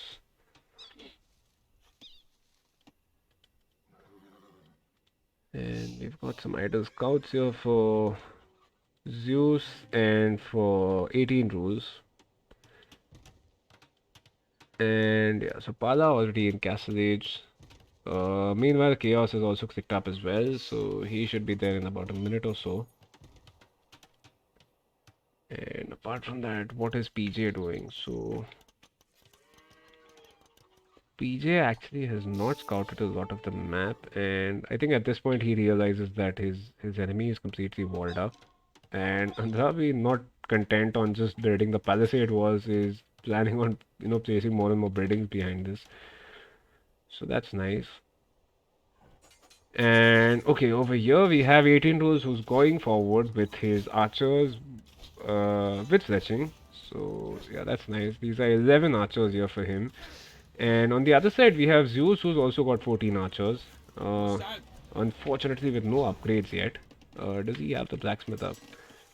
Okay, so Zeus does have a blacksmith up somewhere. Yeah, there we go. But yeah, unfortunately no resources on them yet. Okay, yeah, so he just got the fletching. But I mean, these are Saracen archers, right? So if he does actually manage to move these archers forward, these guys can completely destroy 18 Rulers' buildings. And yeah, so the scout goes down, but 18 Rulers applying quite a bit of pressure here. And meanwhile, we have Andrabi who's also clicked up to Castle Age behind these massive walls that he has made. And yeah, he's playing this extremely defensively, Andrabi. And okay, on this side, we've got 18 rules moving forward. I mean, he has the right idea, of course, but then Zeus just gets to Castle Age. So yeah, it's high time that, just goes back, or his archers will die. And man, Zeus can actually do quite a lot of damage here. Man, Zeus needs to send these archers forward.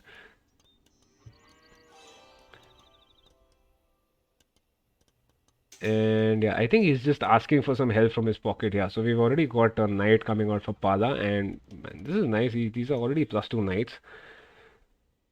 So yeah, these knights from Chaos, I don't believe he has the numbers either. So we've got Pala with 2 knights, and we've got Chaos with 4 knights. So these 4 knights against these Saracen crossbows, yeah, that's not a matchup that I want to be a part of.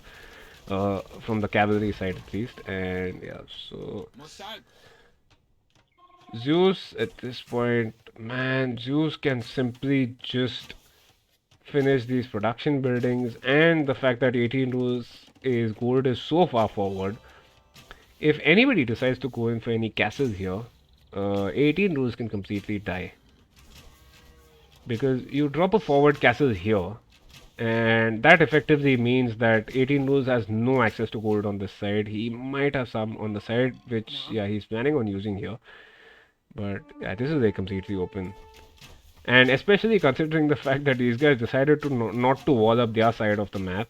So yeah, there's not a lot that can be done. And now we've got Pala also sending his knights forward. So that's 5 knights for Pala and 6 for Chaos.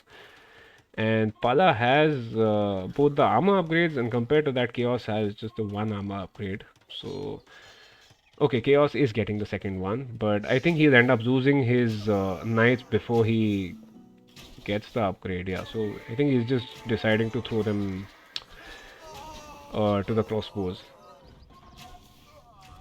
But yeah, I think 18 rules might end up dying here completely, especially, oh man, Zeus, please, man, why do you always run your archers or crossbows into the TC, man? And yeah, so Chaos will lose his mangonel here, but man, Zeus, just take some care with your crossbows, man. You can easily, I mean, the fact that you're playing as the Saracens, you can actually deny the castle TC from actually, getting the research done. So yeah, I think Zeus is not sure what he wants to do at this point, because he might even lose. Ah, okay. So at least he has some attention on these crossbows, but yeah, I feel like you could have actually just won the game here, man.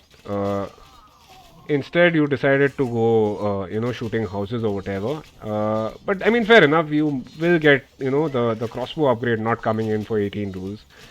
Because 18 rules does not have an archery range at this point. Wait, what?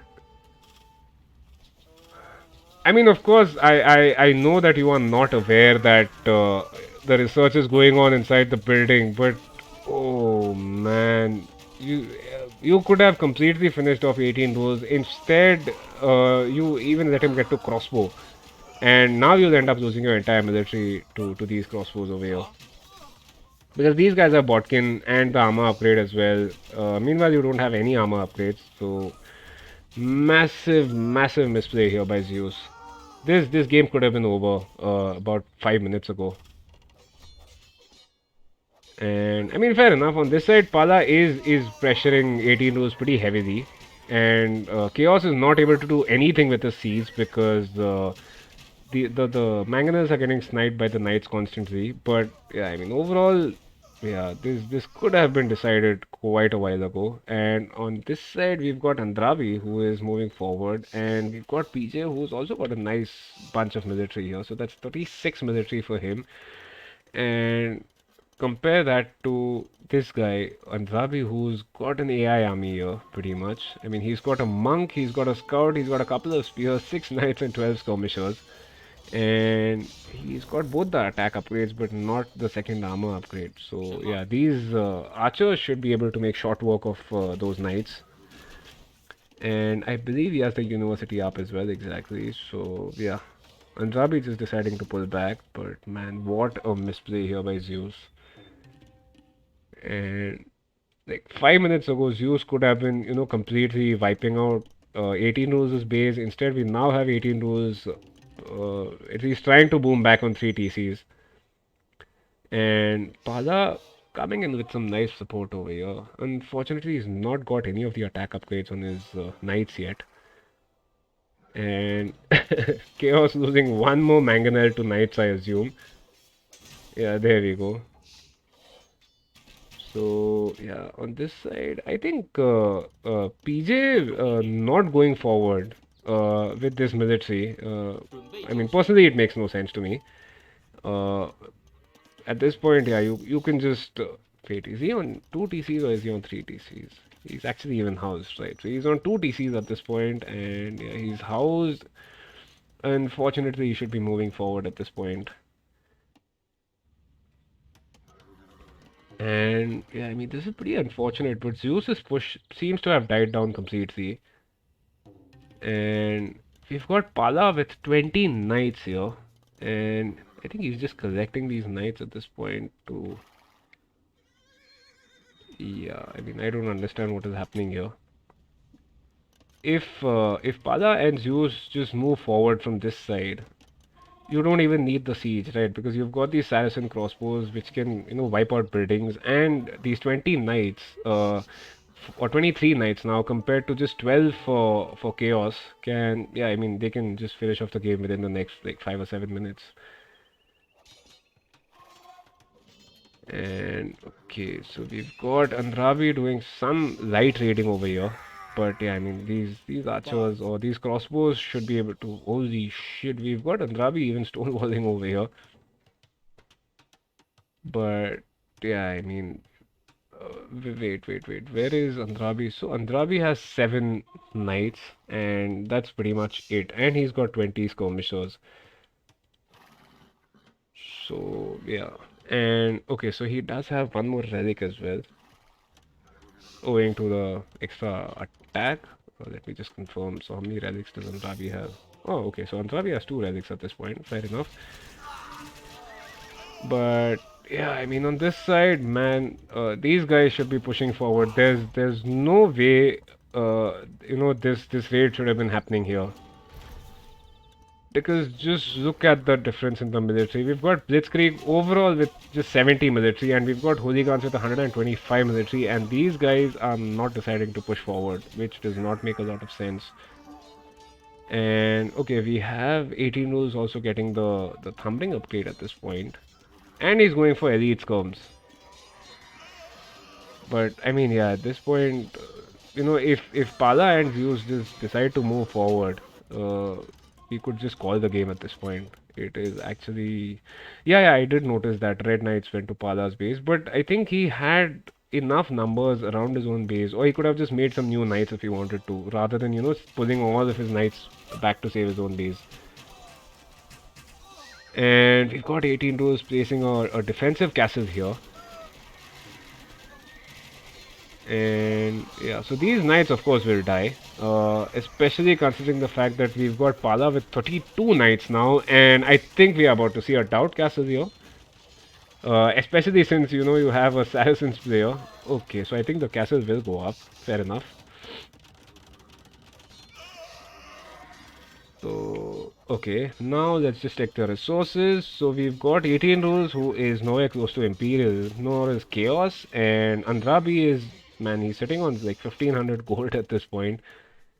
And on the other side, I think PJ might be able to click up quite soon.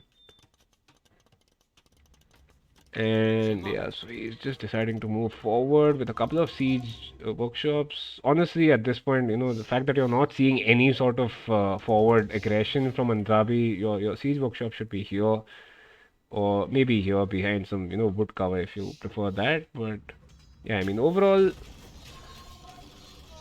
these guys, they have a massive military holy guns, and yeah, I think we are just looking at these guys pushing home the advantage, finishing off the production buildings, and ending the game. Or, okay, so I think they are deciding to go towards Chaos at this point, and Chaos will end up losing a bunch of villagers. And where is PJ's military? Okay, so PJ is just camping here at this point. And meanwhile, these guys have, I mean, they've completely finished off 18 Rose, who is just at 49 villagers right now, and Chaos somehow has just 60 villagers. So, yeah, I mean, this is pretty much the GG at this point. Once Chaos dies, Andrabi, I mean, Andrabi cannot do anything at that point to zone in a 3v1, especially considering the fact that you've got PJ who is about to move forward from this side. So, yeah. I think we should have the GG being called pretty soon. And meanwhile, we also have Pala who has clicked up to Imperial Age, and PJ has as well. So, yeah, there we go. Andrabi not being able to collect one more relic. But, yeah, I mean, GG guys.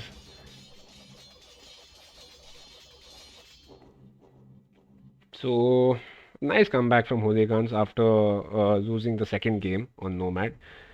Which means we now have the loser brackets of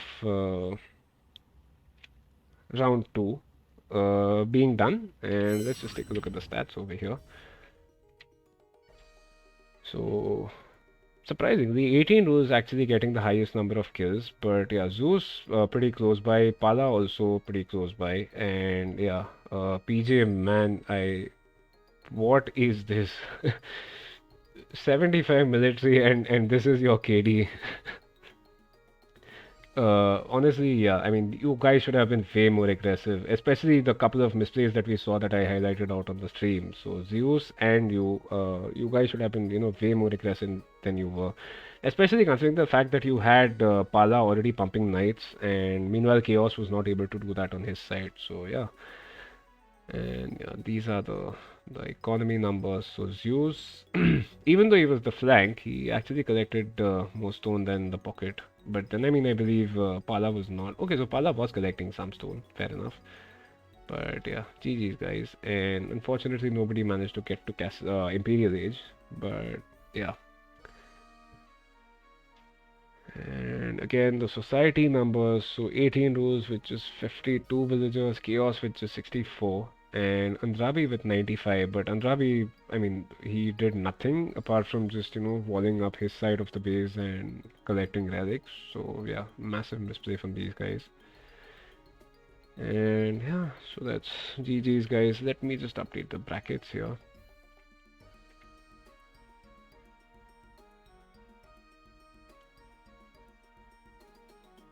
So we have Hooligans going into the loser bracket round 3, where they'll be facing Stacker Z. And we have the Ninja Squad going up against Stackers X. Meanwhile, we have Chaman Bahar versus Team Agent and Logisticas versus Shikari. I believe that set is already done, so we should be casting that tomorrow. And like I said earlier, we'll be casting the Sultans versus Team Arquebus as well tomorrow. So yeah, I mean today I guess that's it, and thank you guys for joining in. Hope you guys had fun watching these games, and we'll see you tomorrow. Probably about 9 p.m. also Indian Standard Time. So looking forward to casting those games as well. And yeah, from us it's GG's and good night tonight. So yeah, see you guys tomorrow.